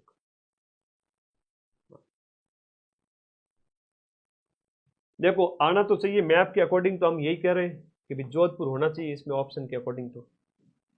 ठीक है, आगे देखो, आना तो जोधपुर ही चाहिए। ठीक है, बाड़मेर तो फिर इधर वाला हो गया BSHW, फिर आपका एक यूनिक के अंदर अगर देखो तो इसमें तो ये तीनों चीजें है ना वो बॉर्डर वाली हैं, तो आपका BSHW सटीक आंसर बाड़मेर या जोधपुर दोनों में से एक, तो आप बाड़मेर को ज्यादा सटीक मान रहे हो या जोधपुर को? जोधपुर भी है लेकिन विस्तार का कह रहा है पूरी तरह से, बीकानेर नहीं है। ठीक है, आगे देखो, कोपेन के जलवायु वर्गीकरण के अनुसार जैसलमेर और बीकानेर के पश्चिमी भागों में निम्न में से किस प्रकार की जलवायु है? जैसलमेर और बीकानेर के पश्चिमी भाग, आप इस रेगिस्तानी क्षेत्र में देखिएगा, जैसलमेर और बीकानेर के पश्चिमी भाग, जैसलमेर और बीकानेर के पश्चिमी भाग, ये वाले भाग, अब यहां वाले हैं तो BWSW आंख बंद करके कर सकते हैं। ठीक है, ये बिल्कुल सही है क्योंकि पूरी तरह से पश्चिम का कह रहा है, और पूर्वी होता तो थोड़ा सा डाउट होता कि भाई इसमें BSHW करे, BSHW करे या BWSW करे, तो ये थोड़ा अर्ध शुष्क की ओर है, ये पूरा शुष्क के है, ये शुष्क है। ठीक है, ओके, हाँ उसमें जोधपुर कर देना, कोई दिक्कत नहीं है। आगे आ जाओ, अगला, सर्दियों के अंदर आपका भूमध्य सागर में चक्रवात के कारण राजस्थान के अंदर उत्तर पश्चिमी भाग में वर्षा होती है। आप सबको पता है जनवरी फरवरी के आसपास मेडिटेरियन सी से जो हवाएं आती है तो वो मावठ की वर्षा कहलाती है और वो गेहूं की फसल के लिए विशेष रूप से फायदेमंद होती है। तो भूमध्य सागरीय जो हवाएं आती है, ठंडी हवाएं, वो बारिश लेकर आती है। 261 का आंसर ये हो गया। ठीक है, आगे देखो, नेक्स्ट देखो, ज्यादा उलझना नहीं है, पेपर में अगर कोई प्रश्न नहीं आ रहा है समझ में तो प्लीज उसके ऊपर आप गोला कर सकते हैं और आगे बढ़ सकते हैं कि भाई हाँ इसको बाद में देखेंगे। मेरे पास कई बच्चों के कॉल आते हैं, सर उलझ गए इसलिए टाइम चला गया, गणित के एक प्रश्न में सर मैं 10-10 मिनट उलझ गया। इतना नहीं बैठना, नहीं आए छोड़ दीजिए, वापस देखेंगे। ठीक है, राजस्थान में सम वर्षा रेखाओं का मान है वो किस दिशा की ओर कम होता है? वर्षा रेखाओं की मान, आगे देखो, वर्षा रेखाओं का मान, ये देखो सम वर्षा रेखाओं का मान, यहां पर वर्षा क्या होती है? दक्षिण पूर्व में ज्यादा, ये पूर्व हो गया, ये दक्षिण हो गया, यहां पर ज्यादा है, यहां पर भी ज्यादा है, अरावली की इधर खूब ज्यादा, इधर है वो बारिश है वो कम है। इस प्रकार से आप कहोगे दक्षिण पूर्व से आप उत्तर पश्चिम की ओर जाओगे, तो ये डायरेक्शन जो है आपका साउथ वाली हो गई और ये आपकी पूर्व वाली हो गई, ये नॉर्थ हो गया और ये वेस्ट हो गया। तो दक्षिण पूर्व से आप इस तरफ गए तो दक्षिण पूर्व से उत्तर पश्चिम की ओर कम होता जाता है। दक्षिण पूर्व, ये रहा दक्षिण पूर्व से उत्तर पश्चिम की ओर कम होती जाएगी। ठीक है, कम होती जाएगी। आगे देखो, क्वेश्चन नंबर 263, आगे देखो, राजस्थान के रेतीले शुष्क मैदान और अर्ध शुष्क मैदान की सम वर्षा रेखा द्वारा अलग किए जाते हैं। रेतीले शुष्क मैदान और अर्ध शुष्क मैदान ये किसके द्वारा अलग होते हैं? इन दोनों के बीच में ये जो अपना रेगिस्तानी क्षेत्र है इसके बीच में 25 सेंटीमीटर की सम वर्षा रेखा, 25 सेंटीमीटर की सम वर्षा रेखा, 10 सेंटीमीटर की सम वर्षा रेखा ये जैसलमेर क्षेत्र से, क्योंकि यहाँ पर बारिश है वो बहुत कम होती है, और ये 25 सेंटीमीटर की होगी, और 50 सेंटीमीटर की है तो मरुस्थल की सबसे पूर्वी सीमा बनाती है, वो 50 सेंटीमीटर हो गई। 80 सेंटीमीटर पूछे तो हाड़ौती क्षेत्र में और दक्षिणी राजस्थान से होते हुए ये 25 सेंटीमीटर हो गए। अगला देखो, और ये तो अभी पूछा था, 40 सेंटीमीटर भी यही है, अर्ध शुष्क क्षेत्र से जाती है। 40 सेंटीमीटर समवर्षा रेखा भी पूछा है अभी सेकंड ग्रेड के अंदर। ये 40 सेंटीमीटर भी पूछा है, इधर 40 हो जाएगी अर्ध शुष्क क्षेत्र के अंदर। कौन सी हो जाएगी? 40 सेंटीमीटर, और वो अर्ध शुष्क क्षेत्र के अंतर्गत है। जालोर क्षेत्र से होते हुए आगे की ओर सीकर तक पूछा है अभी सेकंड ग्रेड में, 2 दिन पहले ही पूछा था, 40 सेंटीमीटर। सर मेरा 19 तारीख को नवदीप कह रहा है सेकंड शिफ्ट में पेपर है, क्लियर हो जाएगा क्या? अभी तो ये मेरे को व्हाट्सएप भी करेगा। तो बेटा टेलीग्राम ग्रुप में चले जाओ, लाखों बच्चे जुड़े हुए हैं, 4.5 लाख बच्चे पूरे राजस्थान के अंदर, मेरे सारे भाई बहन वहाँ जुड़े हुए हैं। मैं सभी को PDF वहीं पे देता हूँ, आपको अलग से नहीं दूंगा। तो इस वीडियो के नीचे आप देखो एक लिंक है कि टेलीग्राम ग्रुप में PDF अपलोड हो जाएगी, आप लोग ज्वाइन कर लेवे, ऐसा करके कहा गया है। 4,40,000 बच्चे आ चुके हैं टेलीग्राम में, वहाँ पर आपको फ्री PDF मिलती है। ये अपना जो टेलीग्राम ग्रुप है नीले कलर का ऐसा दिखता है, तो वहाँ जाओ, ठीक है। आज तो टेलीग्राम ही हैंग कर दिया तुम लोगों ने। इस वीडियो के नीचे ब्लैक कलर की जो पट्टी है वहाँ पर क्लिक करके जाओ, मैं सारी PDF भेजूंगा ना। देखो मेरे आराम का कोई मेरे वो है ही नहीं, वो मतलब थोड़ा बहुत तुम लोग थोड़ा समझना इस चीज़ को, कभी क्लास में 5-10 मिनट लेट हो जाओ तो ठीक है। बहुत बहुत प्रेशर होता है भाई, कोई इतनी शरीर को कोई कष्ट देता ही नहीं है, समझा करो। ये लाइव कोई हवा में नहीं है, ये लाइव बच्चों का प्यार है, ठीक है। कोई इतना तप के तो बताए, अपने आप माइंड मैप बन जाओगे, मदन सर बन जाओगे। मैं तो नाचीज हूँ, माँ सरस्वती और आप लोगों ने मुझे बनाया है, मेरी तो क्या ही बिसात है। खैर, तो अगले 2-4 दिन और तपना है। राजस्थान के अंदर मई और जून में सर्वाधिक धूलभरी आंधियां, तो धूलभरी आंधियां सबसे ज्यादा है वो गंगानगर में धूल उड़े। किसी को भी पूछ लो गंगानगर वाले को, इतना ही क्या मारता है, धूल ही धूल चल है। धूलभरी आंधियां राजस्थान के अंदर सबसे ज्यादा 27 दिन तक, लगभग 30 में से आपके गर्मियों के टाइम में प्री मानसून से पहले वहां पर बारिश होती है। फिर देखो सामान्यतः राजस्थान के अंदर दक्षिण पश्चिमी मानसून की अवधि होती है। देखो मानसून की अवधि, जो दक्षिणी पश्चिमी मानसून है, मतलब जो जिसमें ज्यादा वर्षा हमें प्राप्त होती है, सबसे ज्यादा दक्षिण पश्चिम मानसून, मतलब चौमासा जो है, आपसे पूछ सकते हैं चौमासा क्या है। चौमासा जब बारिश होती है, चौमासा अभी जाने वाला है, जा ही रहा है, चला गया है। जून जुलाई अगस्त सितंबर ये बारिश का मौसम होता है, ठीक है, ध्यान रखना है। ओके, खाना वाना खा लिया तुम लोगों ने दोपहर का? ठीक है, अभी जस्ट ये 20 क्वेश्चन और है, हिस्ट्री कल्चर ज्योग्राफी कंप्लीट हो जाएगी। मैंने मेरी तरफ से जीके पूरा करवा दिया है, हिस्ट्री कल्चर 40 क्वेश्चन वाला, और 40 में से मैं हर बच्चे के 38-39 क्वेश्चन मिला दूंगा। बस 2025 के जो पेपर शेयर करूं आज, उनमें स्टार्टिंग के 200 प्रश्न रट लेना, बाकी वाला को छोड़ देना। और पॉलिटी के अंदर 10 में से 10, 50 में से 48 क्वेश्चन है, ठीक है।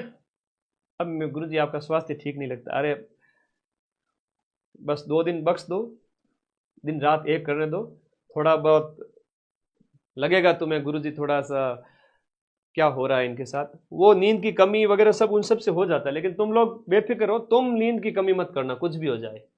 लू क्या होता है गर्मियों में, जो चलने वाली स्थानीय हवा है। तो 50 नंबर के कंटेंट की ओर जा रहे हैं, इसके बाद जस्ट पॉलिटी आएगा। 50 क्वेश्चन मतलब कि आपके 80 नंबर का मैटर। 50 क्वेश्चंस मतलब 80 नंबर का मैटर। अब कोई बीच बीच में क्लास में आया और वापस चला गया, उसको ये बात समझ में नहीं आएगी। इसमें 40 क्वेश्चन राजस्थान हिस्ट्री कल्चर के और 10 प्रश्न पॉलिटी के, 80 नंबर 200 में से मैं वादा करता हूं कि मेरे हर बच्चे के 75 प्लस आएंगे, 75 प्लस आएंगे।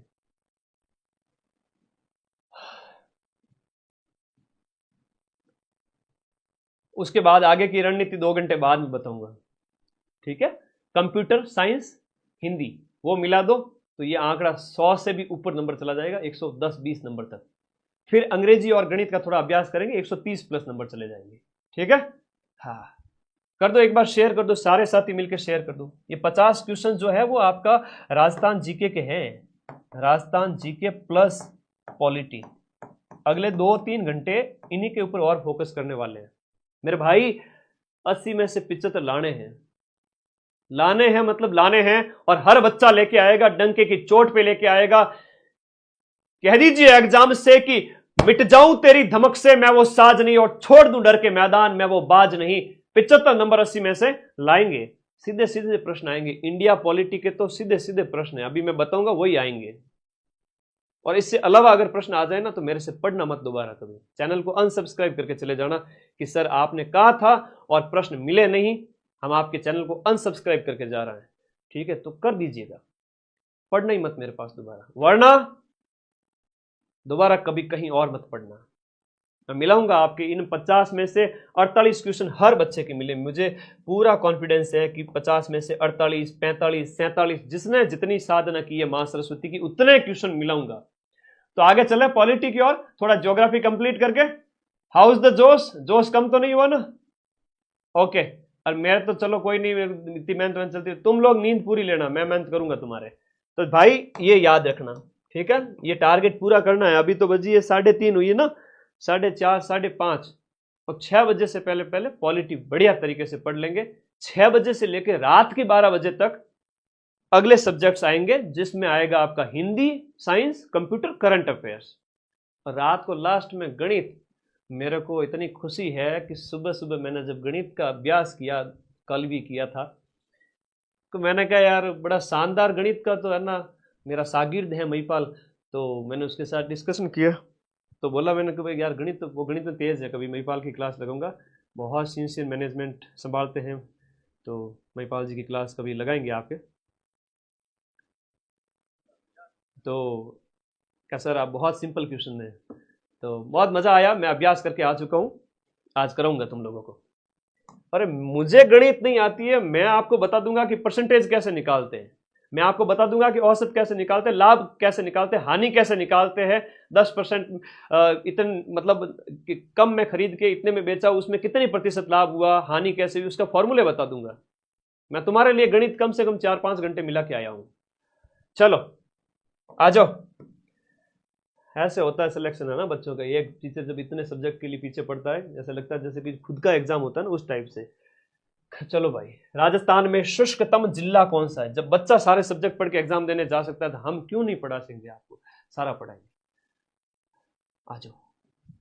शुष्कतम जिला पूछ रहा है, तो शुष्कतम मतलब जहां पर बारिश बहुत कम होती है, न्यूनतम घनत्व भी है जैसलमेर का, न्यूनतम जनसंख्या घनत्व भी है जो कि 17 है, और इसके अलावा सबसे कम वर्षा भी है। ठीक है, दोनों ही मामले में ठीक है, ये सबसे पीछे है। हाँ।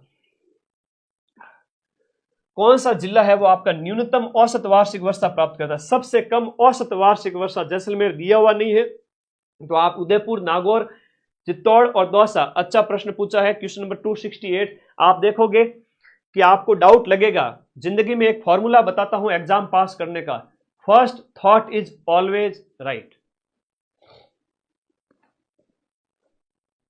First thought is always right, मेरे बच्चे याद रखना। एक मतलब पहली थॉट हमेशा राइट होती है। अंग्रेजी में कहावत है, फर्स्ट थॉट ऑलवेज 90% राइट। दिमाग में जो पहली बार शक आए, पहली बार थॉट है, हमेशा राइट है। आपको लगता है कि गुरुजी नागौर तो मारवाड़ सेक्टर की ओर पड़ गया, चित्तौड़ है, दौसा है, उदयपुर है, तो वर्षा कैसे ज्यादा प्राप्त करेगा? तो नागौर को ठोको लाइक। ठीक है, पेपर हल करो, उसमें इस बात का ध्यान रखना। अगला देखो भाई, निम्नलिखित में से कौन से स्थान पर राजस्थान में सबसे अधिक वर्षा? लो, अब देखता हूं कौन कौन गलती करता है और कौन गलती नहीं करता है। सिर्फ 2 मिनट देता हूं, सबके आंसर सही आने चाहिए।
हाँ जी, जिला तो है झालावाड़, और स्थान का पूछे तो बताना माउंट आबू, क्योंकि ऊंचाई पर है और ऊंचाई पर होते हैं तो वहां पर बारिश ज्यादा होती है। कोई भी स्थान अगर ऊंचाई पर है ना तो वहां ज्यादा बारिश प्राप्त करेगा, क्योंकि संघनन है वो ज्यादा होगा वहां पर और ज्यादा बारिश प्राप्त होगी। तो दिए गए में स्थान पूछा गया है, जिला नहीं पूछा गया है। स्थान है ना, ध्यान रखना। जिला पूछे तो झालावाड़ करना, जिला होगा तो आपका झालावाड़ होगा। ओवरऑल जिले की बात हुई, स्थान की बात होगी। आगे आ जाओ। आज अपन ने अच्छी क्लास ली है, और YouTube पे थंबनेल पे मैंने लिखा 6 पारियों के पेपर यहीं से आएंगे। अब मैं तो मेरे प्रूफ दूंगा ही दूंगा। अब YouTube पे बाढ़ आ जाएगी, 6 के 6 पारियों के 95% 90% प्रश्न हमारी पारियों से आएंगे। तो क्या होता है कि जब अच्छे व्यूज आते हैं किसी के तो सब लोग कॉपी करने लग जाते हैं, तो होगा। पर तुम लोग तो समझदार हो ना, ठीक है, बच के रहना। आगे आ जाओ। लास्ट एक जनगणना का टॉपिक है मेरे प्यारे दोस्तों। एक सीधी सी बात बोलूंगा, सिलेबस में है जनगणना का घनत्व, जनगणना से संबंधित जो प्रश्न दिए हुए हैं। घनत्व है, साक्षरता है, घनत्व, साक्षरता, और इसके साथ लिटरेसी रेट वगैरह, साक्षरता दर, घनत्व, लिंगानुपात, मेन चीजें, और जनसंख्या सबसे ज्यादा कौन से जिले में, सबसे कम किस में। 4-5 डाटा याद कर लेना। ज्योग्राफी 2025 के पेपर वाली PDF दूंगा, स्टार्टिंग के सिर्फ और सिर्फ 150 प्रश्न, सारा कुछ जनसंख्या का एक एक डाटा लिखाया हुआ है। आज रात 12 बजे PDF टेलीग्राम में आ जाएगी। सिर्फ स्टार्टिंग के 150 प्रश्न हिस्ट्री ज्योग्राफी वाली पढ़ लेना, उसमें सब लिखा, पूरी मेहनत की हुई मैंने। तो जनगणना बड़ा लंबा टॉपिक दे रखा था, 4-5 लाइनें तुम्हारे सिलेबस के अंदर, 4-5 बिंदु। राजस्थान में कौन से जिलों का युग्म है वो साक्षरता लिटरेसी रेट के अंदर पहले और अंतिम स्थान पर है। देखो, पहले नंबर पर कोटा है और लास्ट स्थान पर है वो आपका जालोर है, ठीक है। इसका 76+ है और जालोर का बहुत कम, 38 के आसपास। तो इस प्रकार से ये डाटा याद रखना, जालोर में सबसे कम और आपका कोटा में सबसे ज्यादा है।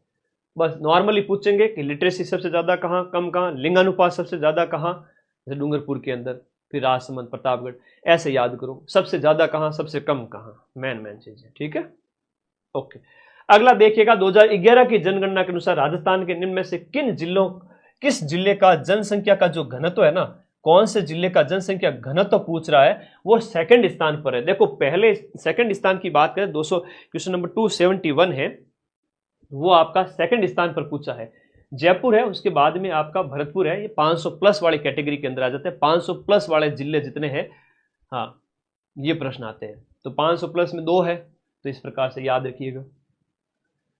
जनघनत्व 2011 के अनुसार अवरोही क्रम में जिलोवार क्रम आपको बताना है। तो जयपुर और भरतपुर का तो 500+ है, ठीक है, जयपुर और भरतपुर का 500+ है। तो 272 के अंदर आपका जो ऑप्शन हो जाएगा वो बी हो जाएगा, जयपुर, भरतपुर, फिर दौसा और फिर अलवर।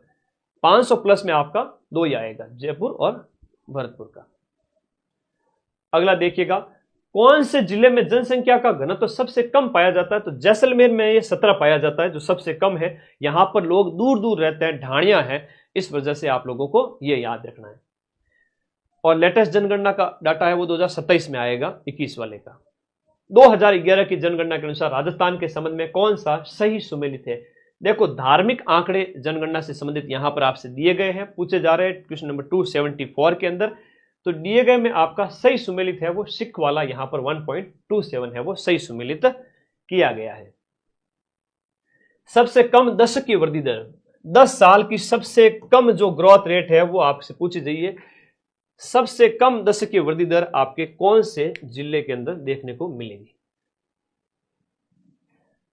सबसे कम दशकीय जनसंख्या वृद्धि दर वाला जिलों का युग्म कौन सा है। गंगानगर में सबसे कम है 10, और गंगानगर के बाद में आप दिए गए ऑप्शन के हिसाब से, लेकिन पूछ रहा है कि सबसे कम जिलों का युग्म, युग्म का मतलब है जोड़ा। तो सबसे कम आपका गंगानगर में है, उसके बाद आपका झुंझुनू आ जाएगा। तो क्वेश्चन नंबर आपका 275 के अंदर सी ऑप्शन आ जाएगा। गंगानगर यहां भी है, लेकिन कह रहा है कि जो जोड़ा है इसमें कोटा नागौर मैच नहीं हो रहा है। यहां पर पाली झुंझुनू दूसरे और तीसरे स्थान पर, ये पहले नंबर पर है, जहां पर इसकी ग्रोथ रेट पिछले 10 साल के अंदर गंगानगर वालों ने सबसे कम बच्चे पैदा किए, सॉरी मतलब ग्रोथ रेट सबसे कम। कहने की सीधी सी बात है, कोई कहने में कोई शर्म थोड़ी है, सीधी सी बात है, इनके सबसे कम बच्चे पैदा हुए 10 ही है। इनकी ग्रोथ रेट कितनी है? 10%। खुल के बात किया करो, साइंस है ना, आधे तो शर्माते। बच्चे कम पैदा होने के मामले की बात हो रही है, सरल भाषा में समझो। 10 की वृद्धि दर कम का मतलब क्या हुआ? सरल भाषा में समझो, सुखी रहोगे। 2001 से 2011 के दशक के दौरान राजस्थान में न्यूनतम जनसंख्या वृद्धि दर वाले जिलों का सही जोड़ा कौन सा है? तो गंगानगर है और झुंझुनू आएगा। गंगानगर के साथ में झुंझुनू आएगा 276, तो झुंझुनू सेकंड नंबर पर है, गंगानगर झुंझुनू, फिर पाली आएगा। बीच में पाली पहले कैसे आ गया? तो 1 और 2 का पूछा था।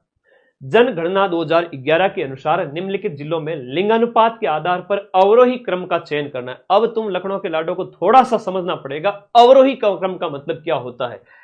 अवरोही क्रम यहां पर पूछ रहा है, आरोही पूछते हैं तो कम से ज्यादा होता है। अव का मतलब प्लस से लेकर के आप माइनस की ओर जा रहे हो, ज्यादा से कम की ओर जा रहे हो। लिंगानुपात के मामले में आपका लिंगानुपात के आधार पर सही अवरोही क्रम है वो कौन से जिलों का हो जाता है? लिंगानुपात के आधार पर सही अवरोही क्रम है वो आपका बी ऑप्शन, पाली है, टोंक है, दौसा है और अलवर है। दिए गए जिलों में आपको ना तो सबसे आगे वाले दिए गए ना सबसे पीछे वाले, इस तरह से जो एक सीक्वेंस है ये थोड़ा सा अच्छे लेवल का क्वेश्चन हो जाता है। तो ज्यादा से कम में पाली, टोंक, दौसा और अलवर। लिंगानुपात सेक्स रेशियो के बारे में बात हो रही है। पाली, टोंक, दौसा, अलवर, पाली, टोंक, दौसा, अलवर। अगला देखो, राजस्थान में 0 से 6 वर्ष के आयु वर्ग में न्यूनतम लिंगानुपात वाला जिला कौन सा है? 0 से 6 वर्ग जो बच्चे हैं, 0 से 6 वर्ष के बच्चों पर बच्चियों की संख्या, उसमें सबसे कम लिंगानुपात आपके कहां पर देखने को मिलता है? तो झुंझुनू जिले के अंदर सबसे कम लिंगानुपात दिए गए में आपको मिलता है। राजस्थान में न्यूनतम जनसंख्या वाले जिलों का सबसे बढ़ता हुआ क्रम। देखो प्रश्न को पढ़ो पहले ढंग से, समझ में आ रहा है क्या? न्यूनतम जनसंख्या वाले जिलों का बढ़ता हुआ क्रम कि सबसे कम जनसंख्या इसकी है, उसके बाद दूसरे की, उसके बाद तीसरे की। तो क्वेश्चन नंबर 279 के अंदर है शिरोई की सही बढ़ता हुआ क्रम है। दिए गए ऑप्शन में सबसे कम जनसंख्या वाले जिलों का बढ़ता हुआ क्रम, तो ये आपका जैसलमेर की सबसे कम है ना, जैसलमेर की सबसे कम है, उसके बाद प्रतापगढ़ की है, उसके बाद आपके सिरोही की सबसे, इनमें सबसे ज्यादा दिए गए में। तो ए ऑप्शन है इसके अंदर, 279 के अंदर ए ऑप्शन है। आगे देखो, 2011 की जनगणना के अनुसार राजस्थान में ग्रामीण और नगरीय लिंगानुपात,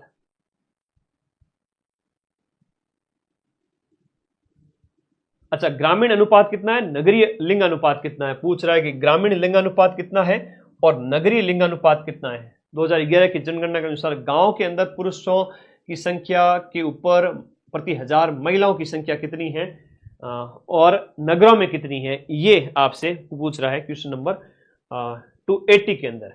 तो गांव के अंदर जो लिंगानुपात है वो 933 है और शहरों के अंदर जो सेक्स रेशियो है वो 914 है। तो 933 और 914 का कभी अगर अंतर पूछ लेवे तो अंतर भी 16 और देख लो कितना हो गया, इसमें काउंट कर 16, 17, 18, 19, तो 19 का अंतर भी है। तो ये थोड़ा सा ये भी याद रखो कि इसमें क्या है, 19 का अंतर भी है। तो बड़ा अच्छा प्रश्न है कि गांव और शहरों के अंदर जो है प्रति हजार पुरुषों पर महिलाओं की संख्या है वो आपका लिंग अनुपात कहलाता है। तो ये 933 तो गांव में है वो भी ज्यादा है और शहरों में ऑब्वियसली कम होता है क्योंकि लोग थोड़ा सा बच्चों के जन्म को प्रोत्साहन कम देते हैं। हाँ अब देखो 2011 की जनगणना के अनुसार कौन से जिले में सबसे ज्यादा ग्रामीण लिंगानुपात है। ग्रामीण लिंगानुपात की बात करें तो पाली के अंदर गांव के अंदर सबसे ज्यादा लिंगानुपात है। सबसे ज्यादा लिंगानुपात का मतलब यह 1000 पुरुषों पर महिलाओं की संख्या गांव के अंदर पूरे राजस्थान में पाली में सबसे ज्यादा है, ठीक है, जो कि 1000 प्लस है। आगे देखो 2001 से 2011 के दशक में सबसे ज्यादा जनसंख्या वृद्धि दर वाले 3 जिलों का क्रम क्या है, कि मतलब सबसे ज्यादा बच्चे पैदा करने के मामले में 3 जिले कौन से हैं दिए गए में। क्वेश्चन नंबर 282, तो बाड़मेर है, जैसलमेर है, जोधपुर है। सबसे ज्यादा बच्चे पैदा करने में ये जिला आगे रहा है बाड़मेर। बाड़मेर की जो ग्रोथ रेट पिछले 10 साल में रही है वो 32% रही है, और गंगानगर की 10% रही है। गंगानगर वालों का उल्टा काम करते हैं बाड़मेर वाले, ठीक है। तो उल्टा काम का मतलब ये हुआ, जनसंख्या के अंदर ये कम बच्चा पैदा करने में है और वो ज्यादा बच्चा पैदा करने में। मतलब समझा करो चीज, कहने की मतलब ये है ना, गंगानगर कम, बाड़मेर ज्यादा, ठीक है। आगे देखो क्वेश्चन नंबर, समझ गए ना। 10 साल में सबसे ज्यादा जनसंख्या कहां पैदा हुई, ग्रोथ रेट, कि कोई क्रिकेट की टीम बना रहा है, कोई कहता है हम 2 हमारे 1, तो बाड़मेर वाले कहते हैं क्रिकेट की टीम होनी चाहिए, और गंगानगर वाले कहते हैं हम 2 हमारे 1। तो इस तरीके से राजस्थान के अंदर बाड़मेर वालों के पास ये क्रिकेट की टीम, ऐसा समझो कि ग्रोथ रेट ज़्यादा है, 32 की है। और हम बात करें तो गंगानगर वालों के पास तो कम है, कि भाई साहब दूधो नाव पूतो खोलो गंगा नाव। तो थोड़ा दिमाग बिठाया करो इस चीज़ को, बिठा दोगे दिमाग में, हाँ बड़ी अच्छों की बात है, आई बात समझ। हंसो मत रे, सीधी सी बात है, तुम लोग भी इस मुहिम में योगदान कभी न कभी तो दोगे। अब गुरुजी है ना, नींद की कमी है तो पढ़ाएंगे तो फनी वे में, ठीक है। अगर मैं सीरियस हो गया ना तो तुम सब लोग गायब हो जाओगे, और मैं नहीं चाहता कि सीरियस टीचर रहे कभी। टेंशन नहीं लेनी, प्रश्न सीधा आएगा परीक्षा के अंदर, ठीक है। प्रश्न आएगा कि ग्रोथ रेट किसकी सबसे ज्यादा है, किसकी सबसे कम है, और उसमें आपको बताना पड़ेगा। गंगानगर वाला के बाद में झुंझुनू पाली बताने पड़ेंगे आपको, तो पढ़ने के लिए तो थोड़ा सा रटना पड़ेगा। मैं मेरी शेखी बगाड़ने के लिए आके सीरियस टीचर बन जाऊं, नाक सिकोड़ते हुए खड़ा हो जाऊं, अच्छा थोड़ी लगता है ना। हाँ ठीक है, राजी हो गया, 4th ग्रेड ऑफिसर बन जा, बच्चे योगदान दीजिए बेटा। चलो आगे आ जाओ।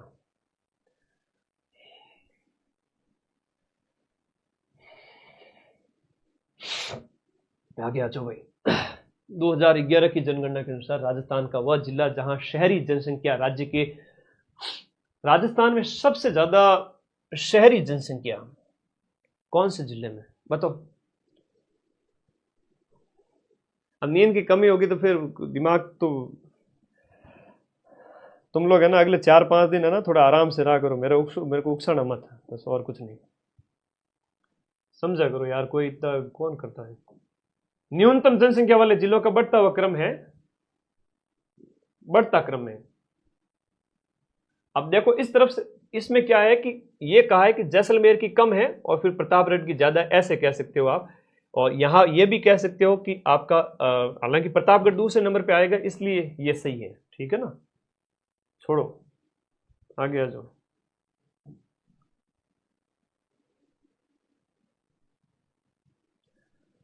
अब इस प्रश्न में आप देखो, शहरी जनसंख्या सबसे ज्यादा किस में है, शहर की जनसंख्या सबसे ज्यादा आपके कोटा के अंदर है, सर्वाधिक शहरी जनसंख्या कोटा के अंदर। तो ग्रोथ रेट वाला भूलोगे तो नहीं कभी, हाँ याद करो, ऐसे कैसे भी करके याद करो। जयपुर 595 है, भरतपुर 504 है, वो घनत्व बता दिया है। अब आगे बढ़ो, राष्ट्रीय राजमार्ग नेटवर्क के संबंध में भारत में देखो, अब परिवहन आपके सिलेबस में, ये परियोजनाएं, जनसंख्या, सिंचाई परियोजना, जनसंख्या और जलवायु वगैरह, अपवाह प्रणाली, भौतिक प्रदेश, राजस्थान की स्थिति विस्तार, ये तुम्हारे सिलेबस में है, ठीक है। बड़ा अच्छा प्रश्न है, ध्यान दीजिएगा। राष्ट्रीय राजमार्ग नेटवर्क के संबंध में भारत में राजस्थान का कौन सा स्थान है, नेशनल हाईवेज के अंदर राजस्थान पूछ रहा है आपका, नेशनल हाईवे के अंदर राजस्थान का भारत में कौन सा स्थान है, तो ये तीसरा स्थान है। आपसे सड़क घनत्व तो जरूर पूछा जाएगा कि राजस्थान का वर्तमान में सड़क घनत्व कितना है, बता दो, कमेंट कर दो फटाफट, 6 पारी में से 4 पारी में पूछा जाएगा। बढ़िया प्रश्न। राष्ट्रीय राजमार्ग जो आपका 44 है, राष्ट्रीय राजमार्ग आपका 44 है, राजस्थान के कौन से जिले से होकर के निकलता है, तो ये आपके पूर्वोत्तर, सॉरी सबसे पूर्वी जिला राजस्थान का जो धौलपुर है, वहां से नेशनल हाईवे आपका 44, याद रखिएगा। राजस्थान पर्यटन के विपणन अभियान की वर्तमान टैगलाइन क्या है, पर्यटन की विपणन की, पधारो हमारे देश, विपणन जो है पर्यटन की टैगलाइन पूछा है, सीधा सीधा प्रश्न है कि पर्यटन विभाग का स्लोगन क्या है। अच्छा 92.66 बता रहे थे सब, 92.66 का मतलब क्या है वो बताओ पहले। प्रति 100 क्या बताओ, पूरा बताओ।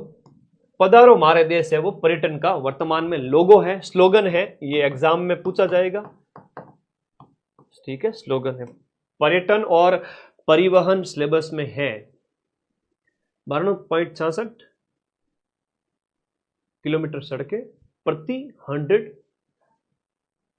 किलोमीटर स्क्वायर, वो याद रखना। इसमें लिख लेता हूं 92.66 किलोमीटर सड़कें प्रति 100 किलोमीटर स्क्वायर। तो एक 100 किलोमीटर स्क्वायर के अंदर कि भाई ये जो 100 किलोमीटर का जो एरिया है उसमें आपके सड़कें कितनी हैं, 92 किलोमीटर है, 92.66 किलोमीटर है। ये भी 100, ये भी 100, 100, 100, 100। आई बात समझ में। और सड़क घनत्व तो थोड़ा इंपॉर्टेंट है, सीधो प्रश्न उठान पूछ ले। अरे अभी तो रुको, अभी तुम्हारा भाई जिंदा है, कल खतरनाक खेल खेलेगा। पहली पारी वाले निराश मत हो, तुम्हें जोरदार तैयारी के साथ एग्जाम हॉल में भेजूंगा, फिर दूसरी से 5-6 पारी वालों को तो फुल साथ दूंगा। ध्यान दो, ये सड़क घनत्व है, सड़क घनत्व। और पहली पारी वाले सारे बच्चे मुझे व्हाट्सएप कर देना 8955982723 पर, ठीक है, ताकि कल क्वेश्चन भेज सको। पधारो हमारा देश हो गया। क्वेश्चन नंबर 287 कह रही है कि पर्यटन विभाग की स्थापना कब हुई। पर्यटन विभाग की स्थापना राजस्थान के अंदर 1956 में हुई। और उद्योग का दर्जा पर्यटन को कब मिलता है बताओ। राजस्थान की प्रथम पर्यटन नीति कौन से साल में आती है, तो पहली पर्यटन नीति है वो राजस्थान के अंदर 2001 ईस्वी के अंदर आती है। वागड़ जो 10+ आपके पर्यटन सर्किट है उनकी बात कर रहे हैं, तो वागड़ सर्किट की बात हो रही है। वागड़ सर्किट के अंदर आपका डूंगरपुर बांसवाड़ा शामिल है। वागड़ सर्किट के अंदर डूंगरपुर बांसवाड़ा शामिल है। गोडवाड़ पर्यटन बेसिन की बात करें, उसमें कौन से स्थलों को शामिल किया गया है। गोडवाड़ के अंदर आपका कौन सा पर्यटन सर्किट जो अलग अलग है याद रखिएगा। 1909 मोहम्मद यूनिस समिति की सिफारिश पर, ठीक है। पेपर मुझे पता नहीं देंगे, लेकिन आप अपनी स्मृति के आधार पर मुझे भेज देना, ठीक है, बता देना कि यस सर ये क्वेश्चन पूछे थे। तो गोडवाड़ के अंदर सारे के सारे जिले आएंगे, जहां पर आपका जालोर भी है, पाली भी है, सिरोही भी है, बाड़मेर भी है। तो गोडवाड़ पर्यटन सर्किट आपका ये वाला।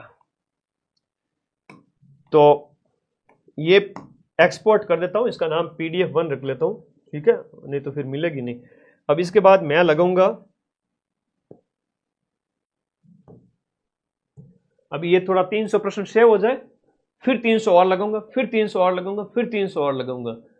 और 1000 पन्नों की PDF कोई टीचर नहीं देता है, ध्यान रखना इस बात को।